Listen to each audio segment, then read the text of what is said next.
The following is a live sports presentation of Glycod. GLICOD.com.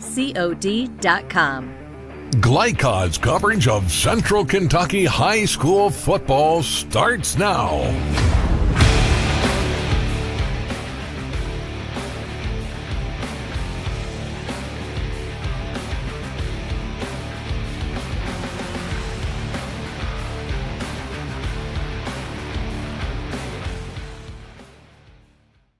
The following is a live sports Stadium in Versailles, Kentucky, football home of the Woodford County Yellow Jackets. Welcome to another broadcast of Central Kentucky high school football on Glycod. Tonight, a road trip of major proportions for the visiting team as the Yellow Jackets will take on the Warren Bears from Downey, California in the Los Angeles area. Coach Kevin Pearson bringing his team across the country, and they will play Woodford County tonight, and we are expecting a good one tonight. There are going to be a lot of good athletes lining up on both sides. I'm Keith Elkins, KJ Jones alongside. Brenton Covington is our producer, and Evan Collins, our camera operator for tonight. KJ, we're looking for a good one tonight. We're going to see some good athletic-type football, I think. Yeah, two evenly matched athletic teams right here, so I think we have a good one on our hands tonight, and I'm really excited to watch. Well, it's going to be a warm evening, but a sunny evening, early evening here at this point, and we expect good weather throughout the evening, good football weather as we will get started with a temperature of about 72 degrees, so just right for football here in early September in Central Kentucky. Tonight's weather forecast presented by Meyer. Visit their Hamburg location at 2155 Paul Jones Way for any of your shopping needs. Meyer, a proud supporter of Central Kentucky high school athletics on Glycod. More of a pregame show coming up, including comments from Coach Kevin Pearson of Warren and Coach Dennis Johnson of Woodford County. That's all ahead here on Glycod. First opened during the Great Depression, and we've been open for over 85 years now. Through everything that's come our way, we've stayed open by working to make life easier, better, and fresher. By making a real difference in the communities we serve. And by being the kind of place where your money always goes a little further. That's why we're open. Come see for yourself. Hey folks, this is Duke Owens, General Manager here at Cartown Kia. We have new Kias arriving daily, and I have over 20 lenders that want to approve you. So come and see us here at Cartown Kia, or look us up online at cartownkiausa.com. I'm your overly competitive brother. Psych, and I'm about to steal this game from you, just like I stole Kelly Carter in high school, huh? Foul! And now you're ready to settle a score. Game over. And if you don't have the right home insurance coverage, well, you can end up paying for all this yourself. So get Allstate and be better protected from mayhem. Yeah, like me. Thanks, bro. Take a lap, rookie. Contact Louisville and Lexington Allstate agent Thomas Allen for a quote today. For any of your window, door, and siding needs, contact the team at Elite Building Products. Their factory-certified, licensed, and insured contractors have been installing energy-efficient windows and doors for over 30 years. They also offer energy tax credits and military veteran discounts. Locally owned and open weekdays at 242 Wilson Drive, just off of the 27 bypass. For a free estimate, call 859-887-2440. Elite Building Products. Let's get real. For a lot of people, 4 years of college might as well be a million. With us, you can get a certificate in a matter of months and start a career right away. College for the real world. College for your world. This edition of Coach's Comments is brought to you by Bluegrass Community and Technical College. Get started by finding the program that works for you. Bluegrass Community and Technical College. Never underestimate you.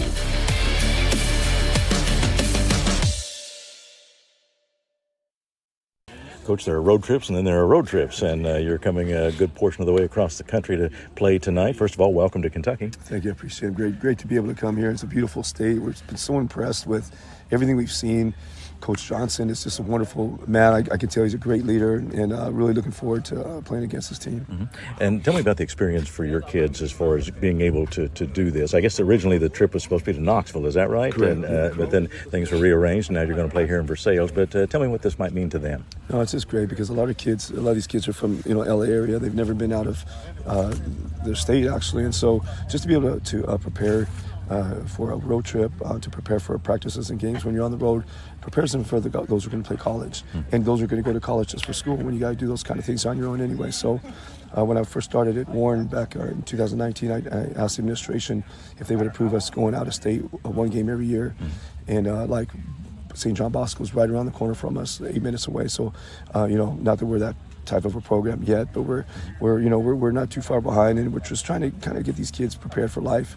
And this is one of those things that the administration agreed to, and so we're excited to be able to do things like this. Mm-hmm. And you have had an opportunity to coach some elite players. Bryce Young was at Cathedral when you were there. Tell me about what that was like to have someone who was truly exceptional. And you've had a few. Oh, yeah, God's blessed me with guys like him and Nico, Mannon's brother, and just to be able to be around those guys and to play a small part of their lives and their development is very important to me, and I thank God for those kind of kids. And we've had many kids like that play the next level. NFL, and I've just been blessed. It's just God's blessings in my life, to be honest with you, and hopefully I imparted something in their lives to kind of help them move forward as young men and fathers and husbands. And of course, everyone knows the name Bryce Young now. So, what was he like when he was a young teenager? Did you see some maturity there for him? I always said he's special. Much like I talked about Nico, they're just different people. Like they're great. They're outliers in terms of their athleticism, obviously, and they're better than everyone around them. But what makes them elite is the kind of people they are. And Bryce was always the same kid. When I met him as a seventh grader, end of a seventh grade year, whatever it was, eighth grade year, I guess it might have been. Same kid, always grateful, responsible, works extremely hard. Just wonderful young man to the people around him. Was fortunate to take him on some road trips when we were doing the recruiting team when he was a 9th grader and 10th grader across the country. Many times we did this and just got to see him away from his family, which was his family's phenomenal, by the way. And of course, because the kids are always a reflection of their parents, more likely than not. And just wonderful to be around him, and loved the time I spent with him.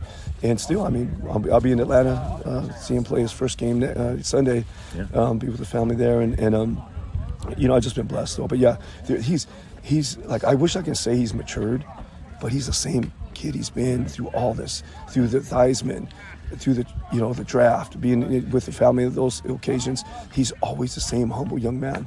Matter of fact, even when he won the Heisman, we're in the hotel room it was late at night, and it's almost midnight, and everyone's kind of gone, and so we were just sitting there with the family, my wife and my son and his family, and it came on ESPN. So the family had never seen anything yet on media and stuff. So we sat down to watch it, and Bryce was literally on his phone. He wouldn't even look up. In fact, he got embarrassed.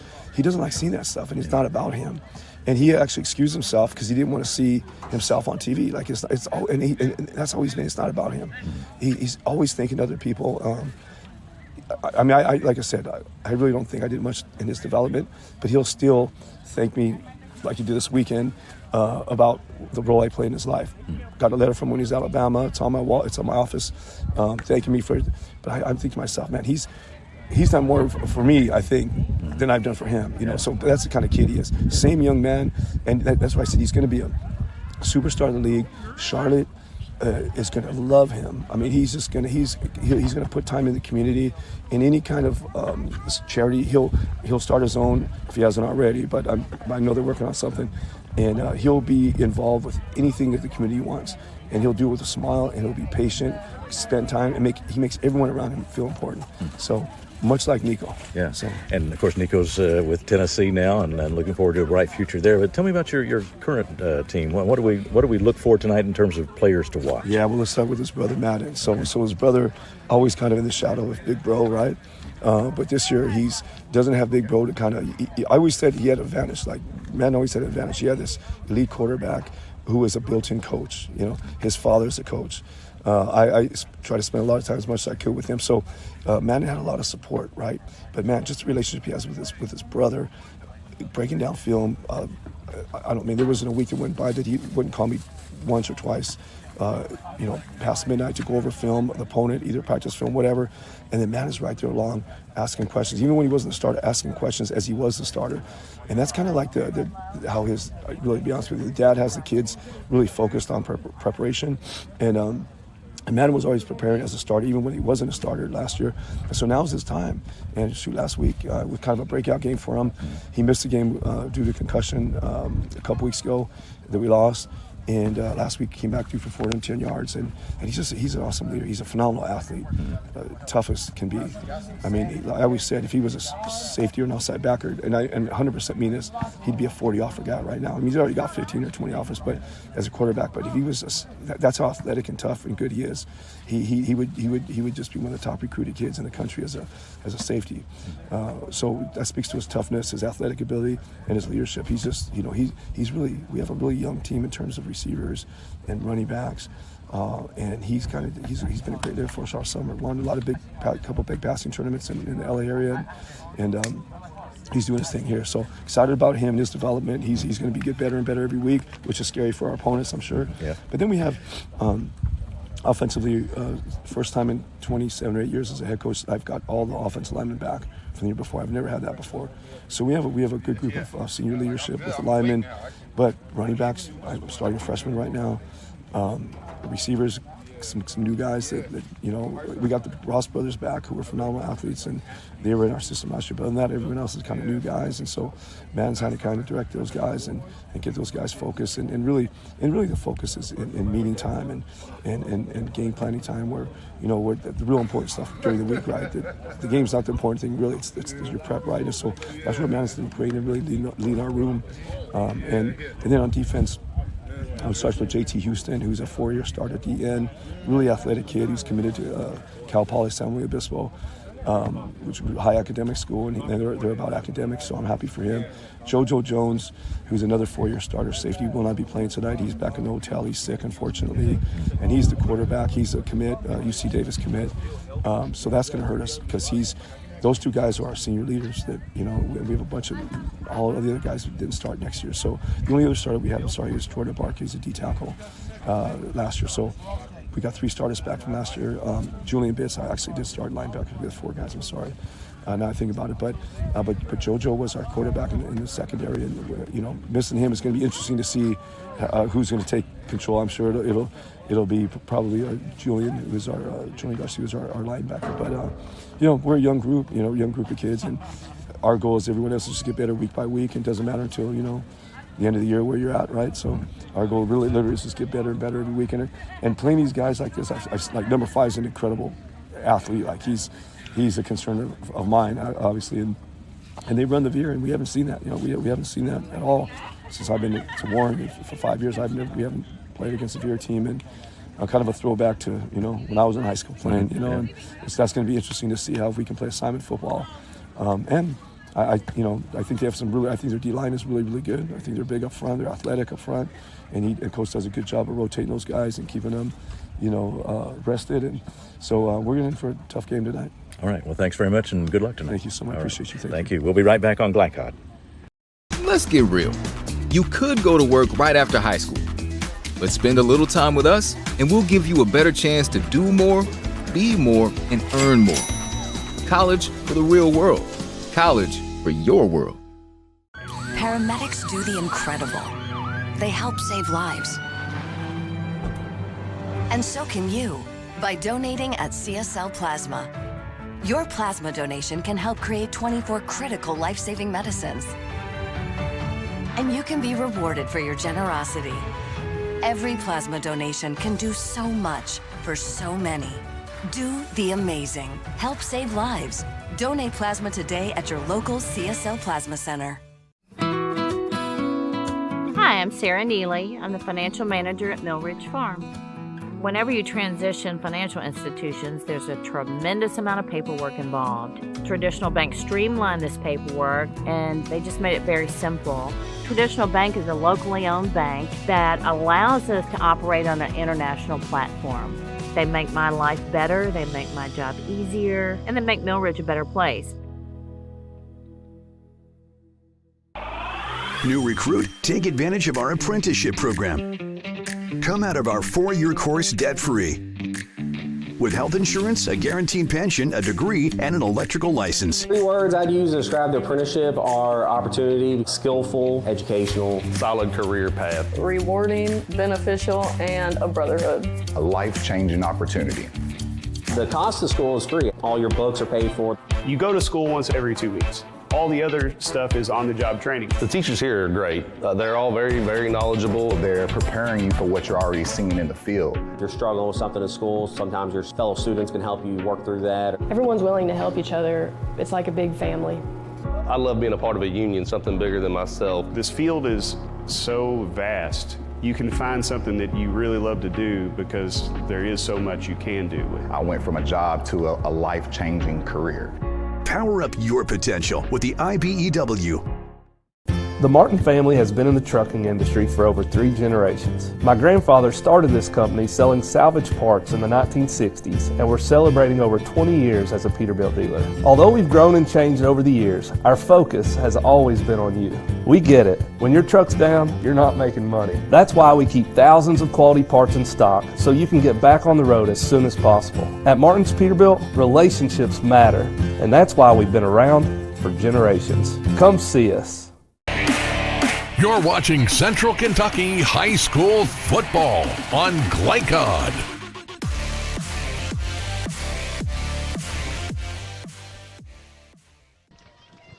And we are back at Community Stadium in Versailles, Kentucky. High school football tonight on Glycod as Woodford County takes on Warren from Downey, California. All the way from California. They made the trip. They got to see a little bit of Central Kentucky yesterday and now down to football business tonight. Tonight's keys to the game are presented by the IBEW. I want to calm that down a little bit this game, but the defense has been pretty good this season. I don't know, only 23 points per game, so they want to stay strong in this game and help their offense out. So Woodford County and Warren coming up in just a few minutes. It's senior night here at Woodford County, so some ceremonies going on the field tonight as seniors are being recognized. This broadcast is authorized by Woodford County High School with production rights owned by Glycod Media. Our aim is to provide the most positive representation for all student athletes, coaches, and game personnel. Thank you for watching. More of our pregame show, including comments from Woodford County coach Dennis Johnson in just a moment here on Glycod. Home of excellent service, support, and satisfaction, Lexington Outdoor Power Equipment is your one-stop mower shop. Family owned since 1985, Lexington Outdoor offers top brands like Husqvarna, Toro, Grasshopper, and Echo. Plus, free pickup and delivery. Located just 2 miles west of Douglas High School, they're open weekdays and most Saturday mornings. For more info, stop in or visit their website at lexoutdoorpower.com. Lexington Outdoor Power Equipment, the right equipment for the right job. Hey folks, this is Duke Owens, General Manager here at Cartown Kia. We have new Kias arriving daily, and I have over 20 lenders that want to approve you. So come see us here at Cartown Kia or look us up online at cartownkiausa.com. I love Head Start. Children love Head Start, and you will too. Community Action Council's prep academies are hiring now. Head Start is an early childhood education program for children from birth to age 5. Help us give more children the Head Start advantage. Teacher, what are you waiting for? Join our team of dedicated education professionals. Apply online today at comaction.org. What are you waiting for? Glycod on YouTube is Kentuckiana's fastest growing high school sports video site. When you click to subscribe, don't forget to tap the bell and be notified of our upcoming live broadcasts and other unique video content. Subscribe for free now at youtube.com/Glycod. For any of your window, door, and siding needs, contact the team at Elite Building Products. Their factory certified, licensed, and insured contractors have been installing energy efficient windows and doors for over 30 years. They also offer energy tax credits and military veteran discounts. Locally owned and open weekdays at 242 Wilson Drive, just off of the 27 bypass. For a free estimate, call 859-887-2440. Elite Building Products. We first opened during the Great Depression, and we've been open for over 85 years now.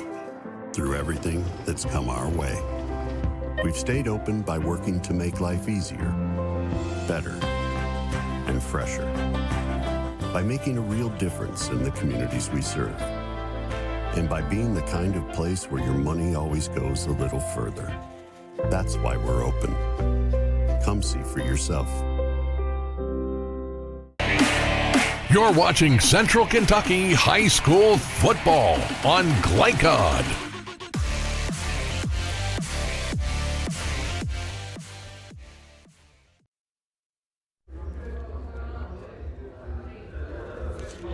Coach, you had a dominant win last week. It's always good to get one of those, and at the same time, you're not only accomplishing a lot there, but you're getting to see a lot of players. What did you learn from that game?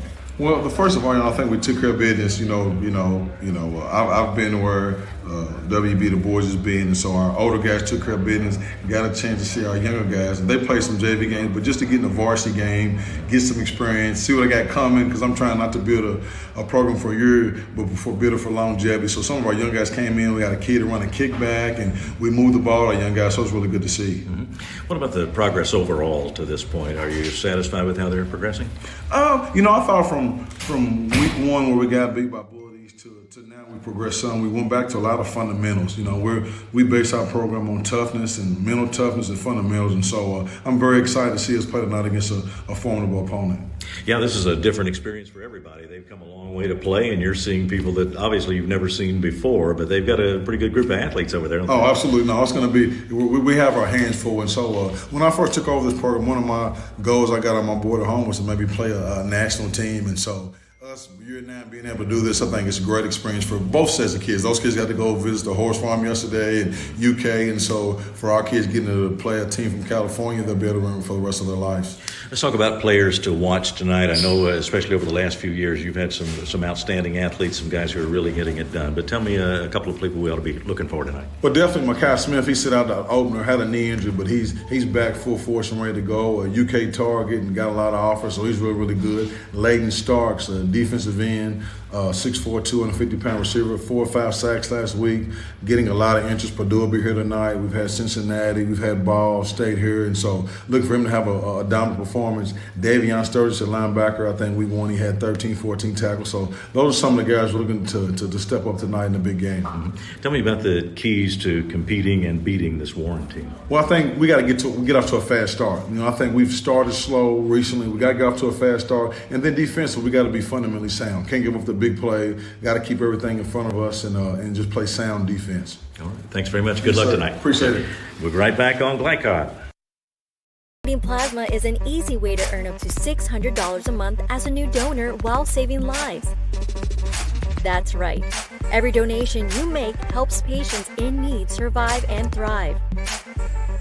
Returning donors also see monthly bonus payouts and I Give rewards points.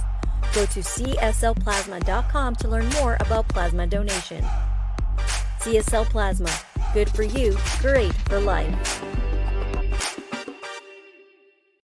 Let's get real. With us, you'll get a great education that can lead to a great career faster.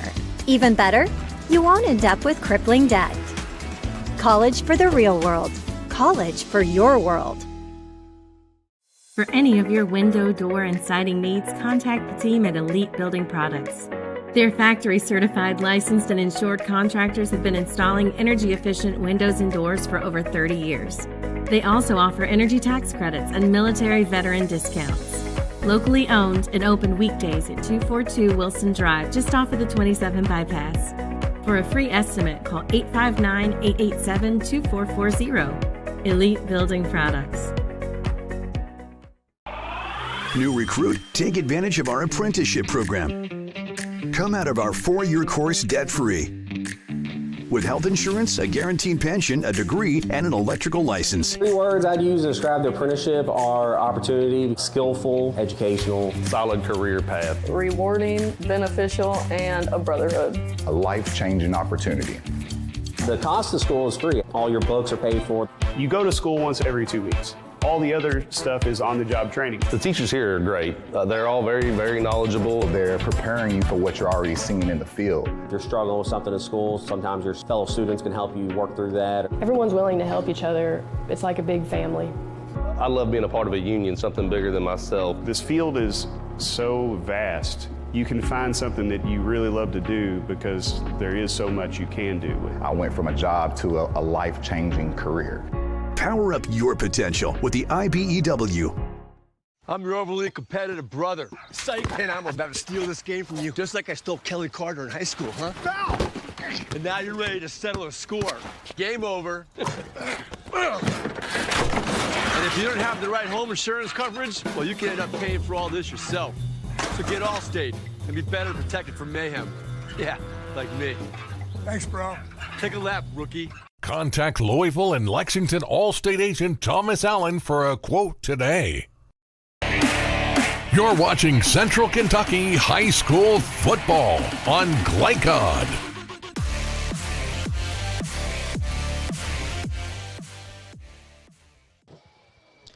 Back at Community Stadium, Versailles, Kentucky, home of the Woodford County Yellow Jackets. Keith Elkins along with KJ Jones, Brenton Covington, our producer, Evan Collins, our camera operator tonight. Glad you joined us on Glycod as we get nearer to game time between Woodford County and Warren from Downey, California. And we've talked about there are road trips, KJ, and then there are some real big road trips, as I mentioned to the coach. And, of course, they're glad to be on this trip. But at the same time, it does present a challenge in getting ready to play football, I would think.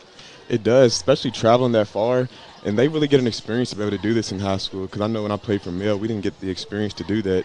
But coming from Los Angeles and that 3 hours behind, I hope that it doesn't really have an effect on their game tonight, because that can kind of throw off your body, starting games a little bit earlier, and then you're on a different coast.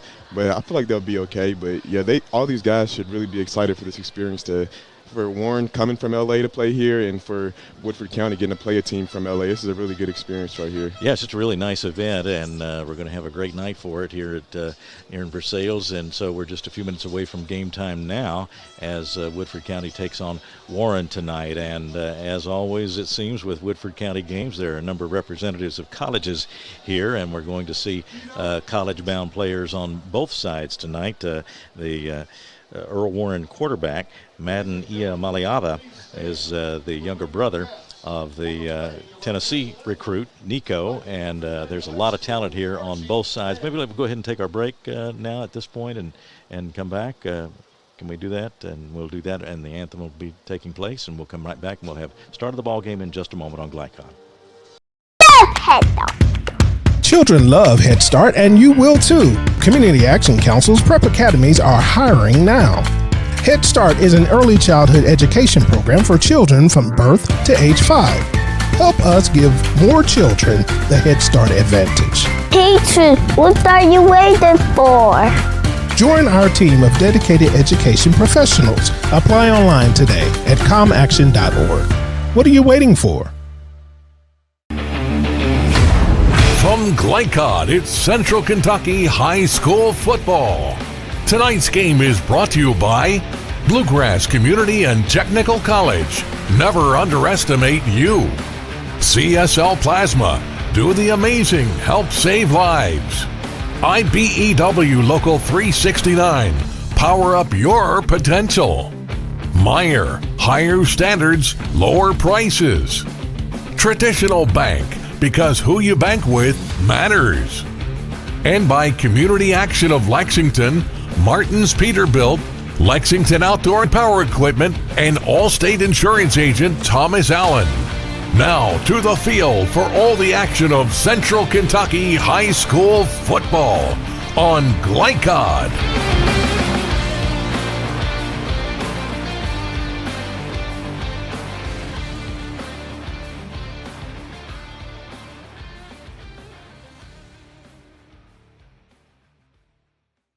Game time approaches here at Community Stadium in Versailles, Woodford County against Warren from Downey, California. And we started to mention just a moment ago, KJ, that there are numerous college representatives present at this game to look at these players, and there are college prospects on both sides, and both teams have sent players to college at all levels here over the last few years. So quite a bit of talent in front of the fans tonight.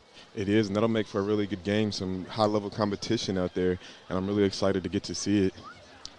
Ia Maliava, the quarterback for Warren, of course, his older brother Nico is, as we mentioned, one of the top recruits in the country, or had been, and Tennessee got him, and he's expected to be the backup this year, but is expected to have a very bright future with the Vols. So Coach Kevin Pearson has, just as Coach Dennis Johnson has seen some outstanding athletes come through his program, and they both built it up to a high level, and we are anxious to see them square off tonight, cap off the trip for Warren coming across the country. Mentioned that this originally was scheduled for Knoxville, was going to be played, I think, at the University of Tennessee, and then that fell through, and they tried working with the Knoxville High School and couldn't get things worked out there, so here they are in Versailles. We're glad they're here, and a big crowd tonight here in Versailles, KJ. It is. A lot of people here. It makes for a very exciting game. A lot of fans are here to see their kids play. One other note we'll mention now, watch for the place kicker for Warren. The place kicker's name is Judith Luna, and last year she became the first girl to score points in a playoff game in the history of Warren High School, and she is going to be doing the place kicking tonight for Warren. Their regular kicker, Serrano, is injured, and so she's the backup, and she will be in there to do the kicking tonight for the Warren Bears under Coach Kevin Pearson. Kevin Pearson has coached them to a 2-1 record this year, and he's had a fine record over his 5 seasons at Warren. 31-8 is his record overall. Of course, he's a veteran coach, coached for 23 years at Cathedral High School, and his overall record is 232 wins and 76 losses. So, and of course, Dennis Johnson, now an experienced coach himself, and so we're looking forward to be a good battle of coaches too. You'd like to see 2 veteran coaches going at each other. Yeah, for sure. It's always good when you have some experience out there and can really lead your guys into battle. And I'm really excited to see this matchup tonight. I feel like we're going to be in for a good one on our hands tonight. Well, we certainly hope so. It's certainly shaping up that way. And as we said, a very nice crowd here at Community Stadium in Versailles as the Warren team has just come back out. We've had the toss of the coin, and here come the Woodford County Yellow Jackets to the cheers of this big crowd here as Woodford County takes the field.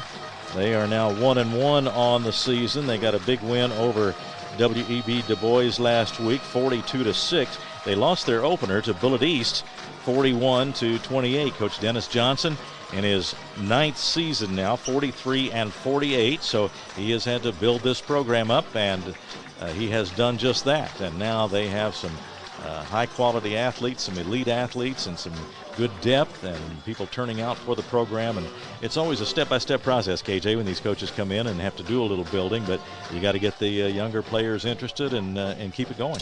You do, and just the fact that he's building the program right now, he's got him off to a really good start here at 2-1, so he's really doing his thing and leading these guys out there, and I'd love to see what he keeps doing for this program and building them up. Last year they were 11-2, 5A quarterfinalists. They lost to Frederick Douglass 28-7. 5A semifinalists in 2021. They'll be back at home next week against Pulaski County. It'll be a pretty tough road for Woodford County from this point on, a tough schedule to challenge the Yellow Jackets, and they will have opportunities to go against some fine competition here in Kentucky. But tonight, the opponent is from California, Downey, California. Earl Warren High School, named for the late Supreme Court Justice, Chief Justice of the Supreme Court, Earl Warren.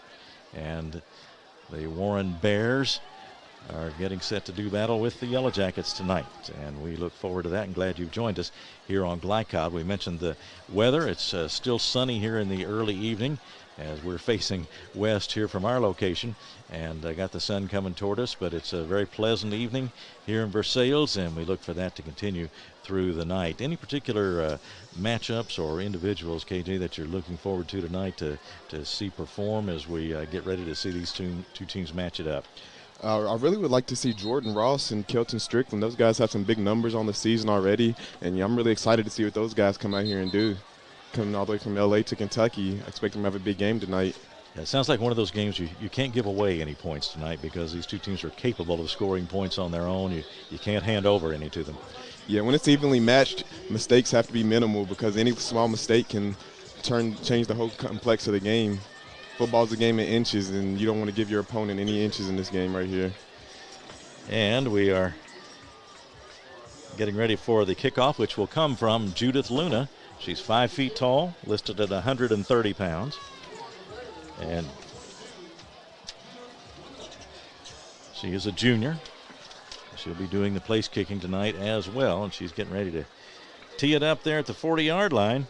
The Warren Bears in the gold jerseys with the dark numerals, and Woodford County in the black jerseys with the gold numerals. So that's how they match up tonight, and we are ready to go here at Woodford Community Stadium. Here's the kick. It's a short one. Going to be taken at the 26-yard line. Got some room. Comes up over the 42, 43-yard line. Yeah, looked like Leland Taylor right there on the return. It looked like he had some good open room right there, but way to make a tackle for a short gain by Warren. Leland Taylor, 5'10", 155 pounds, a junior.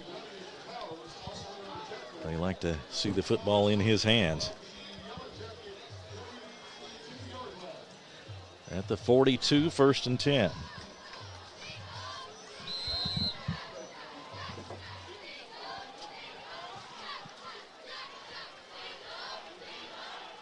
Andrew Nason, the regular quarterback for Woodford, is injured, so Lemmy Coons in there. And a handoff, straight ahead it goes. Not much there. Looked like just a simple fullback power right there to Sam Hash coming out in the wing tee. That wing tee can really be tricky on defenses, so I like to see how the Warren defense stands up to this wing tee offense that they're coming out with. Coach Pearson was talking about the Woodford County offensive style and how that's a little bit different challenge than you see very often in high school football today.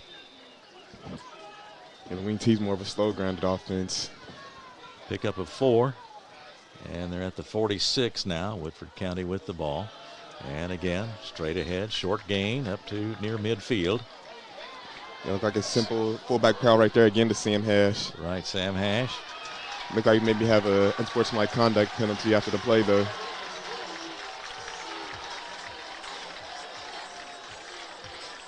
We'll wait for that to be marked off, but a good start for Woodford as they try to grab an early lead in this game.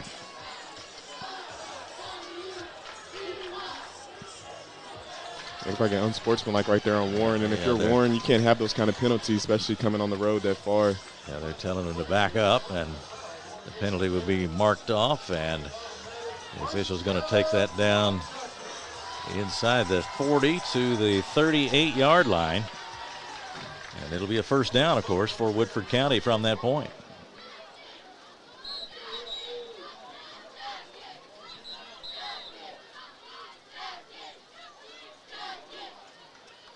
So we get set now at the Warren 38. Woodford County trying to break out on top. Lemmy Coons, 5'10", 190, and a freshman.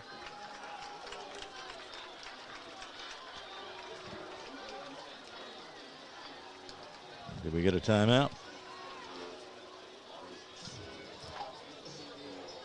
We can take a break here. We'll come back right with more football action in just a moment here on Glycod. Did you know that Cartown Kia has one of the largest pre-owned inventories in the region? And did you know that we source vehicles from all over the country? Not only will we pay top dollar for your trade, we'll buy from you even if you don't buy from us.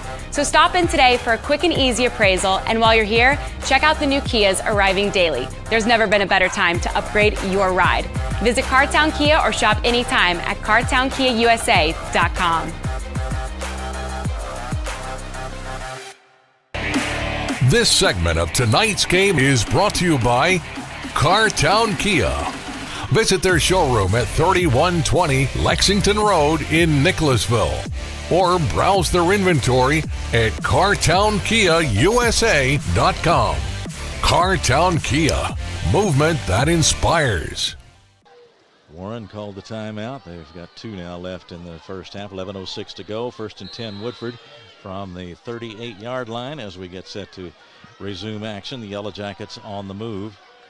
And Coons takes it. He's going to throw, lofts it up outside, and the pass is incomplete.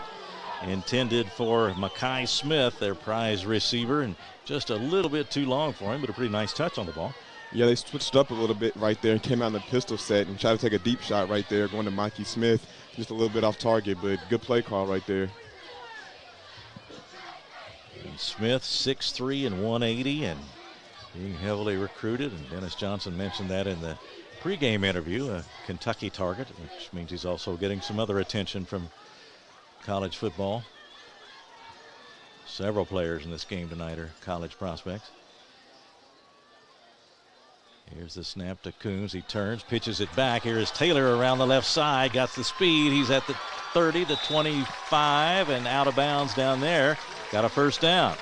Yeah, good play right there to Leland Taylor. Looked like a bit of some eye candy, and that's what the wing T does to you, and that's why it's tricky on defenses. But good for Leland Taylor right there to get to the outside, and good explosiveness right there to pick up the first down. So the Yellow Jackets with a first down at the 26-yard line. No score here in the opening moments. Just under 11 minutes to go in the first quarter. Smith comes wide to the right as they break the huddle. Coons sets his offense, filling in for the injured starter, Nason. Now the snap gets away this time, and he's going to have to fall on it back at the 35-yard line. Yeah, came back in the pistol set right there, just a little bit of a bad snap and couldn't get on it.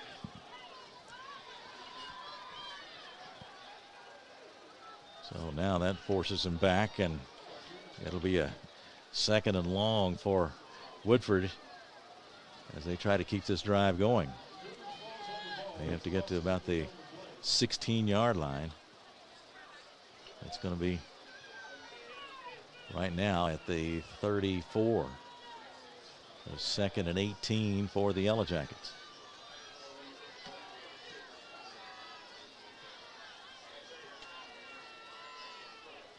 Now the sound, they bobbled again and again. Coons just has to rescue the football, not worry about what play was going to develop. Yeah, it sucks. Plays like those just kill the momentum of drives. Had a really good drive going right there. Now they're backed up in the third and really long. So now they're at the 39-yard line, so it'll be third down and 23. So what looked like a promising drive now has been derailed by either some miscommunication or the snap. It's kind of hard to pin it down there. But either way, they had a couple of bobbles and now face a third and very long, third and 23. Yeah, I'd expect just a draw or maybe a screenplay right here.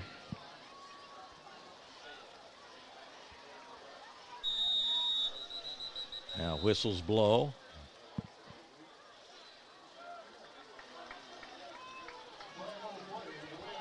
Delay of game. So Woodford, after the promising start, is going backwards at this point. You went from a third and really long to a third and even longer. Third down and 28.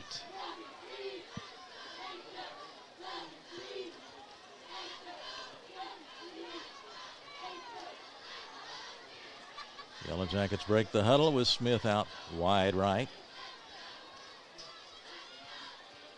Coons waits, and now he turns and flips it out to the right side, and it's Garrick Lucas. Garrick Lucas made the catch, but not much there for him. Yeah, on a play like that, you don't really expect any deep shots, just maybe something short just to kind of see what you'll pick up. Good pursuit to the ball right there by Warren to stop him for no gain. So the first drive of the game has been turned away, it appears, and it'll be a punt coming from Woodford County now, and back deep for the Bears is Jordan Ross. Logan Ford doing the kicking for Woodford County, 5'10", 160-pound junior.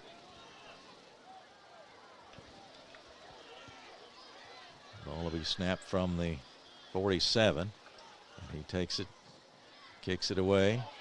Jordan Ross running to his right. He won't take that one. It's going to bounce at the 20, the 15, and then out of bounds over there. Yeah, good punt right there, pinning them inside their own 20. I'd like to see what the Warren offense is going to come out and show us.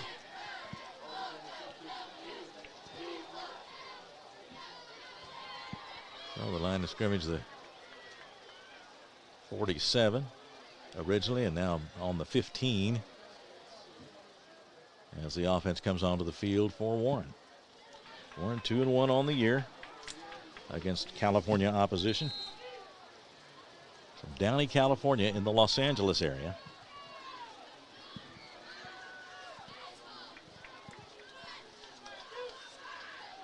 And they're going to go right to the air, and they're going to go long, and that one is too long.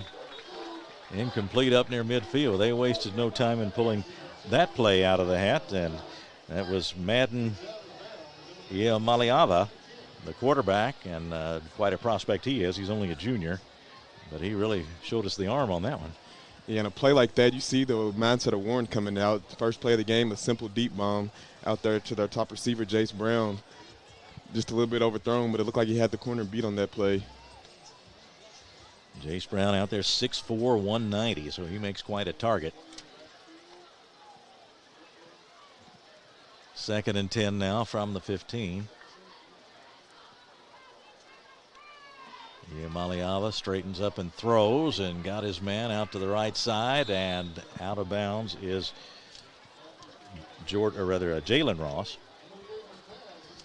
Yeah, it looked like the defense was running man coverage right there, and Warren just went with a simple screen play and really good burst of speed right there. Warren County really has some good speed on their side of the ball over there. Jalen Ross, 5'8", 155, and his brother Jordan, 6 feet, 170. You'll see them, they do a lot. They're busy on returns, and Jordan does the punting as well. Looks like an offsides right there by Woodford County. Those are the small mistakes you don't want to give your opponent in a game like this. Exactly. We were talking about you can't give any points away in a game like this against a team like this, so they'll have to tighten things up a bit. They've had some mistakes here in the first 2 series, but we're very early. It's 8:03 to go in the first quarter. No score on the board as yet.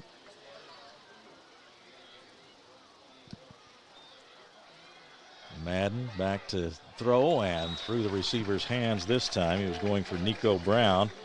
Madden Maliava with a strong throw and a little bit tall for the receiver. It looked like a simple drag route right there. Just kind of was off target on his man. That arm is quite a tool, though, for him, and maybe he'll bring things a little more under control, and he's had some great games. Most recent one, 19 of 26. So we'll see him connect a lot tonight. He's going to throw right across the middle. He goes. He's got Ross up to the 40. First down yardage out at the 41. Yeah, simple slant right there to Jordan Ross. And man, Warren really has some talent out there. These guys are really quick. He beat his man off the line right there and was wide open. Yeah, a lot of quickness, and combine that with the arm of Maliava, and they are quite the offensive threat. He's back again to throw, and now flags fly before he can get this one away, and this will be on the offense. It looked like it was on number 14 out there, Nico Brown. He's got a quick start out there. Well, looks like we're going to see an entertaining game. We expected one, and they're going to put it in the air, it looks like, this Warren team, and we'll see some of the Woodford County weapons as we go along as well. Yeah, and right off, I can see why a lot of these guys are getting recruited. There's a lot of talent out there. There certainly is. So now 1st and 15. The ball's at the 36-yard line in Warren territory. Maliava draws the defense toward him, then floats it to Ross. He's across the 40, the 45, and then dragged down in Woodford County territory at about the 50, maybe the 49-yard line. Taylor made the stop. A small smoke screen right there, and good explosiveness after the catch. Pick up the first down. Jordan Ross with the catch, and now it's a first down for Warren. 1st and 10 in Woodford County territory. Now a long throw again down the right sideline, and a battle for it down there. And Brown couldn't quite haul it in. It was deflected away. Is that Taylor on the defense? It's or Lucas, Garrick Lucas. 6 for Woodford County. And Warren's coming out ready to strike. They came to Kentucky to win this football game, taking a lot of deep shots here to start the game off. Madden Maliava is their quarterback. Again, his older brother Nico is at the University of Tennessee now as a very highly recruited player. Straightens up again and fires, and that one sailed past Nico Brown and nearly picked off. Looked like Crow had a chance for it. Yeah, looked like a play action right there. Just a little bit high for his man. Well, now we're at 3rd and 10. Ball on the 48-yard line. Closer to the 49. We'll call it the 49. 3rd down play coming. On the snap, a low one this time. He has to go back. He's going to have to scramble this time, and they've got him back there. A sack back inside the 40-yard line. On the play, Davian Sturgis for Woodford County. A good play right there. Madden tried to get the pocket to make a big play to extend the play a little bit, but good pursuit to the ball right there by Woodford County, and big stop on a 3rd and 10 right there. Get the ball back to their offense. He looked like he wanted to get that throw off, and it cost him that time as he had to pause, and Woodford County defenders were right on him there, including Sturgis, who got the sack. Yeah, really good defensive stop right there for Woodford County.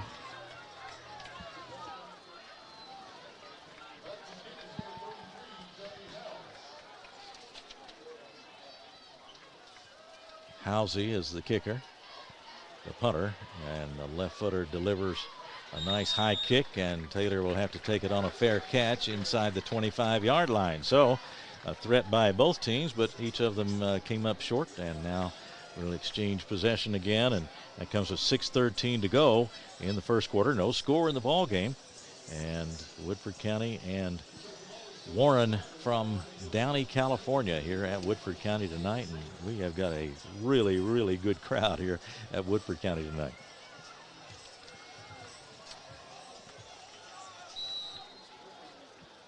Well, the Jackets back out on the offense again.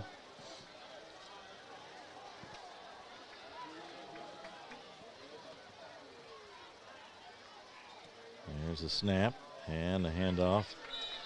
Straight ahead again. Sam Hash. Yeah, a little bit of fullback power right there.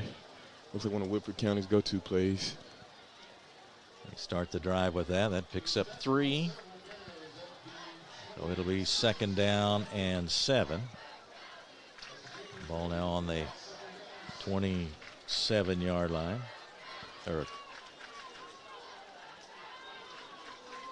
call it the 26. Make it 2nd and 7. Now he takes the snap. He's going to throw. Floats it out here for Smith, who battles for it near midfield. 2 defenders with him. They knock it away. Looked like he went for the fly route right there, but good safety help right there from number 23, Lamar Stevens. Way to come over and help his cornerback out right there. Yeah. Good teamwork on that, and good defense makes up the incompletion, and now it's 3rd and 7.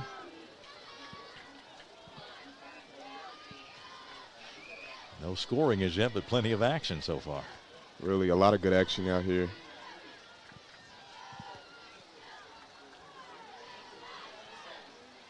So wide receivers each way for Lemmy Coons, Woodford County quarterback. He's going to look, and he's going to float it out over the middle, and got his man at the 45, the 40, and into Warren territory. Down the sideline he goes. It's Leland Taylor, and he's going to score. It looked like he just got behind the defense right there, and then he made a really good cut right there to break it wide open for the touchdown. And good burst of speed to take it all the way to the house. Touchdown for Taylor. That puts Woodford County in front, 6-0. We'll see the extra point try here in just a moment. I think we're really in for a good one tonight. Logan Ford out there to try to put point number 7 on the board for Woodford County. Lots of speed by Leland Taylor, 64-yard play.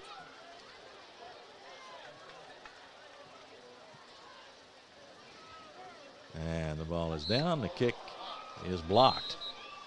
So no extra point for Woodford after that first touchdown. So with 5:18 to go, first quarter, the score Woodford County 6 and Warren 0. We'll be right back on Glycott.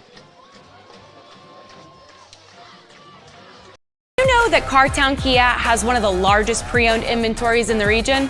And did you know that we source vehicles from all over the country? Not only will we pay top dollar for your trade, we'll buy from you even if you don't buy from us. So stop in today for a quick and easy appraisal, and while you're here, check out the new Kias arriving daily. There's never been a better time to upgrade your ride. Visit Cartown Kia or shop anytime at cartownkiausa.com. This segment of tonight's game is brought to you by Cartown Kia. Visit their showroom at 3120 Lexington Road in Nicholasville, or browse their inventory at cartownkiausa.com. Cartown Kia, movement that inspires. Back at Woodford County Community Stadium, where the Yellow Jackets have taken the lead 6-0 over Warren. And KJ, a touchdown play, not a beautiful spiral, but he sure put it in the right place and led his receiver, and Taylor did the rest. He did, and real good ball skills by Taylor to go up and catch that ball, and then an even better run after catch to get the yards and score the touchdown. I see two teams here who aren't afraid to take a shot. And the short kick over at the 35-yard line. Looks like they were trying for a small sky kick right there, but kind of sailed on him and went out of bounds.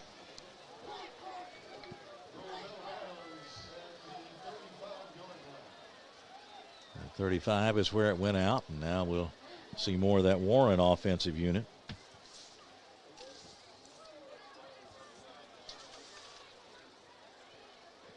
Well, if you're a fan, you've got to be entertained so far. This has been a lot of fun. As for 6 points, I feel like we've seen a lot of game already. Mm-hmm.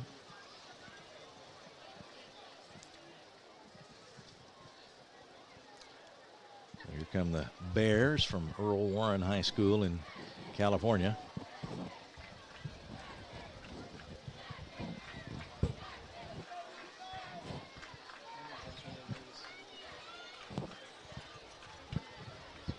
Get set for their next offensive series. Yeah, we didn't mark that down at the 39, I guess, for them to start following the out-of-bounds kickoff. Yeah, I think it was a penalty. Here's the snap, and the running back takes it and breaks through quickly, and that is Kelton Strickland. Inside zone right there, and really good burst of speed right there by Strickland. Looks like he almost broke away, but just missed by one tackle. I have a feeling we're going to see a few breakaways tonight. They've already come close.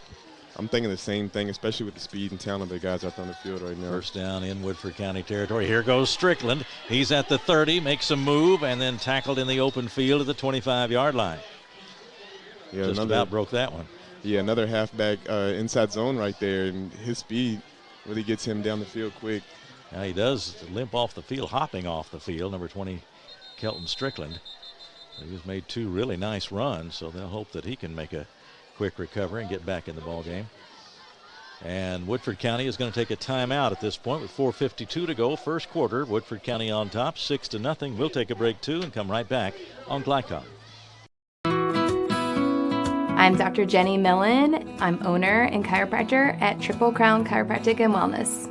I started this practice in 2010, and Traditional Bank is the fourth bank I've tried. After switching, I feel like I'm home. I'm from a small town, and that hometown feel of knowing that they care about where you are now and where you are going in the future, that is a win-win for me. You're watching Central Kentucky High School football on Glycod.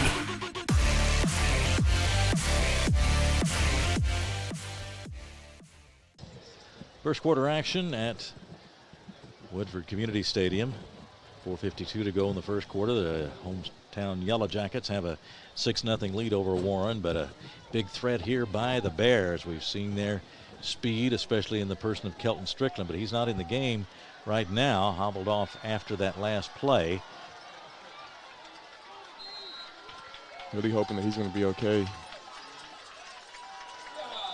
And movement in the line. Penalty flags fly. It looked like Woodford County bluffed a blitz right there and kind of threw the Warren offensive line off.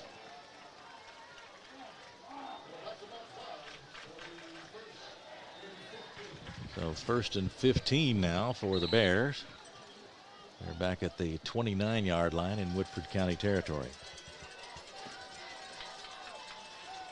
Maliava waits for that snap. He's got it now. Moving to his left and then throwing, and he's got his receiver. That is Brown, who is wrestled down inside the 20. And Madden, he's really nimble in the pocket back there, and good mechanics to square his shoulders up and get that pass down the field to Brown. Yeah, he was under some pressure that time, had to get out and throw it on the move, and gave him a nice lead and nice hands by Brown too.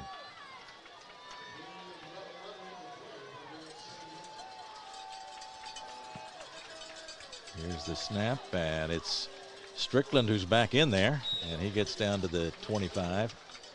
They're really happy to see Strickland back in there, but good stop by the Woodford County defense right down that halfback zone.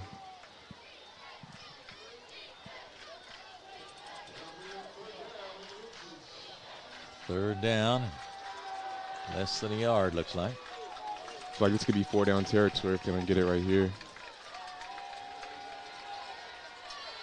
Maliava having to scramble now, goes to his left and gets around the corner down inside the 15 to about the 10-yard line, close to it. Yeah, he's got first down yardage. Yeah, way to escape the pocket right there. A good tackle. Good tackle by Davion Sturgis to keep him from getting any more yards. Yeah, and he was able to get out there and beat the defense around the edge to get that yardage. 1st and 10 from the 11, so they can still get a first down. Looks like more like the 12. And get a first down without getting a touchdown. Maliava keeps around the right side this time, stops, and then throws toward the end zone, and he's got his man for a touchdown. It looked like some play action right there, and good pass right there to Isaiah Robinson. And good catch to make the touchdown. I think we're in for a high-scoring game right here from the looks of it.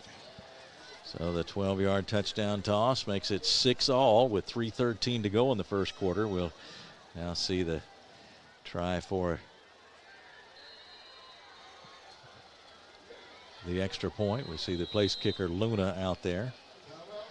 And now they'll take a timeout to talk it over before they do that. So we'll take a timeout for the Warren timeout. We'll be right back on Glycod. Did you know that Cartown Kia has one of the largest pre-owned inventories in the region? And did you know that we source vehicles from all over the country? Not only will we pay top dollar for your trade, we'll buy from you even if you don't buy from us. So stop in today for a quick and easy appraisal, and while you're here, check out the new Kias arriving daily. There's never been a better time to upgrade your ride. Visit Cartown Kia or shop anytime at cartownkiausa.com. This segment of tonight's game is brought to you by Cartown Kia. Visit their showroom at 3120 Lexington Road in Nicholasville, or browse their inventory at cartownkiausa.com. Cartown Kia, movement that inspires. We saw Warren take a timeout, preparing for this extra point try. Judith Luna, the kicker.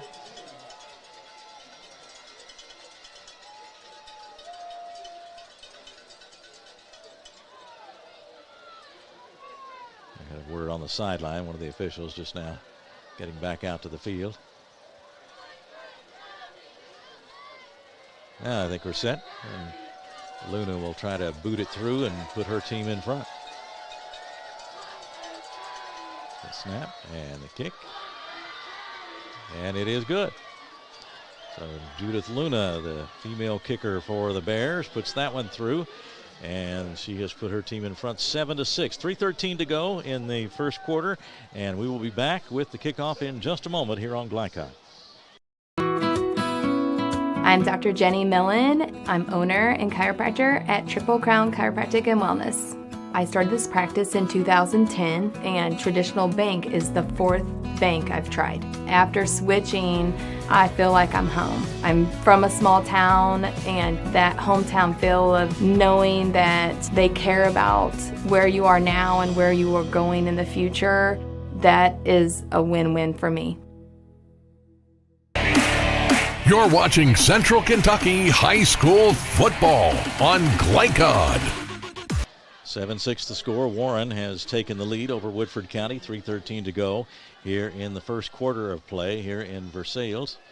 I'm Keith Elkins, KJ Jones alongside. Brenton Covington is our producer, and Evan Collins is our camera operator tonight. Glad you've joined us on Glycod, which for what promises to be a very entertaining football game. It certainly has been so far. And we will see the kickoff now by the Bears as the Jackets get set to receive and see if they can put some more on the board. A lot of action up and down the field, although each team with just one score so far. I expect that to break loose at some point, don't you? I really do. Both the teams real high-powered offenses. So Luna approaches the ball, and it's caught at the 30-yard line, 40, 45. So a good field position for the Jackets. Looked like Omari Joyner, I believe, was the man to receive the kick. And so now the Jackets will have some excellent field position. Yeah, some really good cuts right there. Made a few people miss and got his team some good field position. So the 44 is the actual line of scrimmage.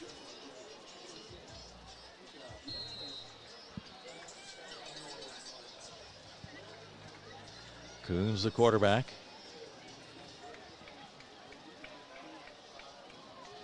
Davion Preston there behind him.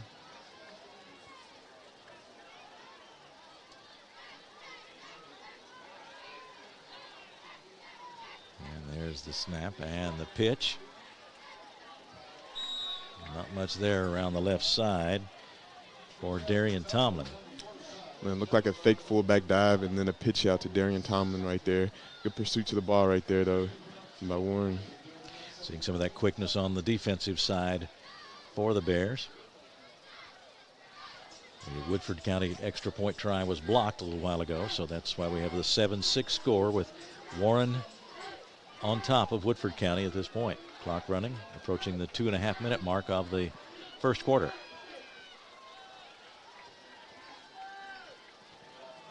Now the snap and the run comes to the right. Taylor this time, but no room there for him. They ran him down, and speed caught up with him. That was Julian Garcia, 5'7", 180-pound senior, and very quick at the linebacker position.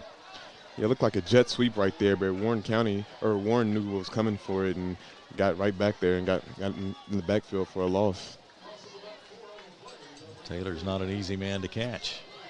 Under 2 minutes to go, first quarter.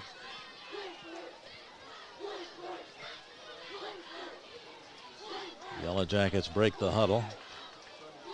Lemmy Coons, the quarterback for Woodford County tonight.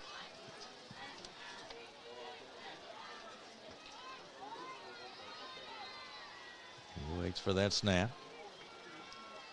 Got it now, and the pass down the sideline. That time he overshot Makai Smith. Not much chance to complete that one.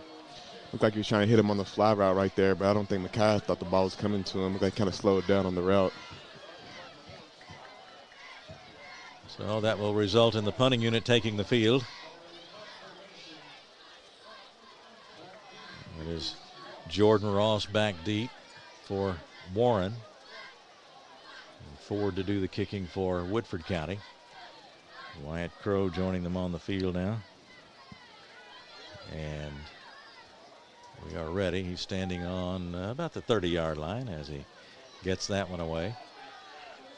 Ross waits, backs away from it now, gets a good Warren bounce. And so they'll have some good field position too near the 35-yard line, actually beyond the 35 just a bit. So a good exchange for Warren there as we got 1:22 to go in the first. Good stop by the Warren defense right there. And let's see if they can capitalize on the momentum that they got from the last scoring drive. Well, if you're on defense for Woodford County, you always have to be on your toes, but these guys can pull any play out at any time, it appears, at least from what we've seen early. Yeah, and they have the athletes to do it too, so really tough combination right there. I expect to see the Woodford defense, I'd say, maybe playing a little bit off because it looks like Warren's taking a lot of deep shots to start the game off. Yeah. It's going to be important for the Woodford offense to have some sustained drives, too, because that defense is going to be worn down before long going against some very quick athletes from Warren. So we'll see how that develops. Maliava fires it out to his right. Got his receiver out there near first down yardage across the 45. Yeah, it looked like a bubble screen right there to Jalen Ross. And the Warren guys really have a lot of explosiveness after the catch. They're throwing a lot of screens, but getting a lot of yards after him. Yeah, he has a lot of targets he can go to, doesn't he? He does, all across the field. And it is a first down for Warren. Ball now at about the 47-yard line. Warren still in its own territory, but on the move again. Maliava fires it off to his right and missed connections that time. A little bit sidearm on the toss that time, but plenty on it, but not able to connect. It looked like he was trying to get to Ross right there, but Woodford County had some good pressure back there and made him get it out a little bit early and threw off the timing of the play. Warren's really pass heavy, but when you have a running back like Strickland who can break it any play, it's really dangerous.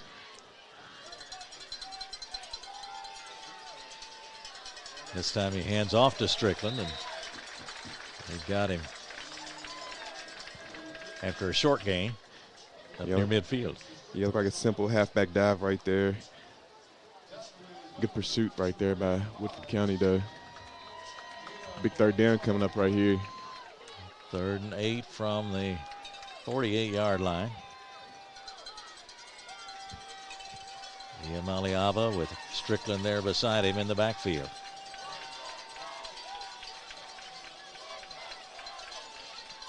The snap to him. He looks to his left this time and fires out there. He's got a man open at the 40-yard line. Makes a move, makes a couple miss, and now down the sideline he goes. That's Ross, Jalen Ross. A lot of moves after the catch there to make that a big gain.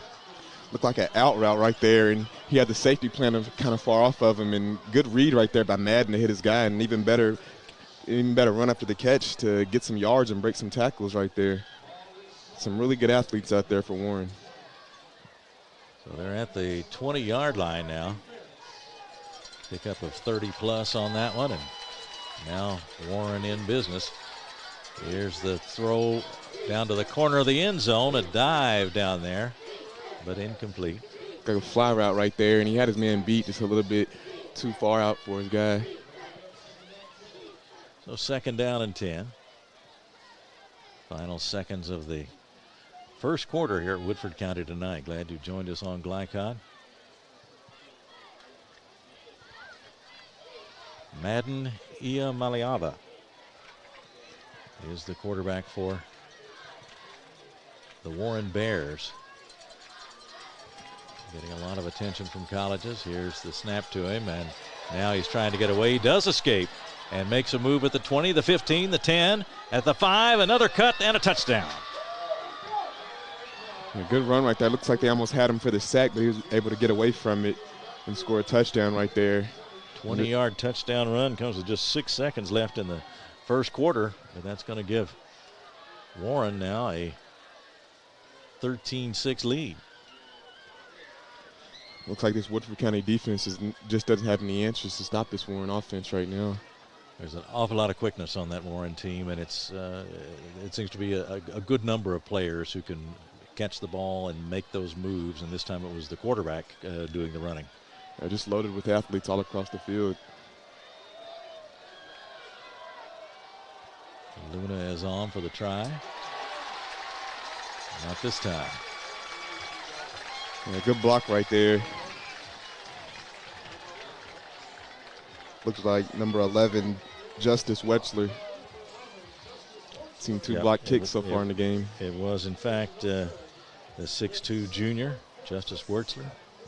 And want to take a break here. We'll do that, and that comes with 6 seconds to go in the first quarter. 13-6 is the score. Warren on top of Woodford County. We'll be right back on Glycod. Did you know that Cartown Kia has one of the largest pre-owned inventories in the region? And did you know that we source vehicles from all over the country? Not only will we pay top dollar for your trade, we'll buy from you even if you don't buy from us. So stop in today for a quick and easy appraisal, and while you're here, check out the new Kias arriving daily. There's never been a better time to upgrade your ride. Visit Cartown Kia or shop anytime at cartownkiausa.com. This segment of tonight's game is brought to you by Cartown Kia. Visit their showroom at 3120 Lexington Road in Nicholasville, or browse their inventory at cartownkiausa.com. Here's the kickoff following the Warren touchdown. Again, a short one, scooped up at about the 30-yard line and out of bounds over at the 38. And we're seeing a lot of short kicks into the corner. That's just good strategic, good strategies right there by the head coach to get better pursuit to the ball. Not give him a chance to return. Again on the return, looked like, for Woodford County. And now the Jackets have it in their own territory at the 37-yard line. First down and 10. We're still in the first quarter, now at 2.9 seconds. So this should be it for the first quarter after this play.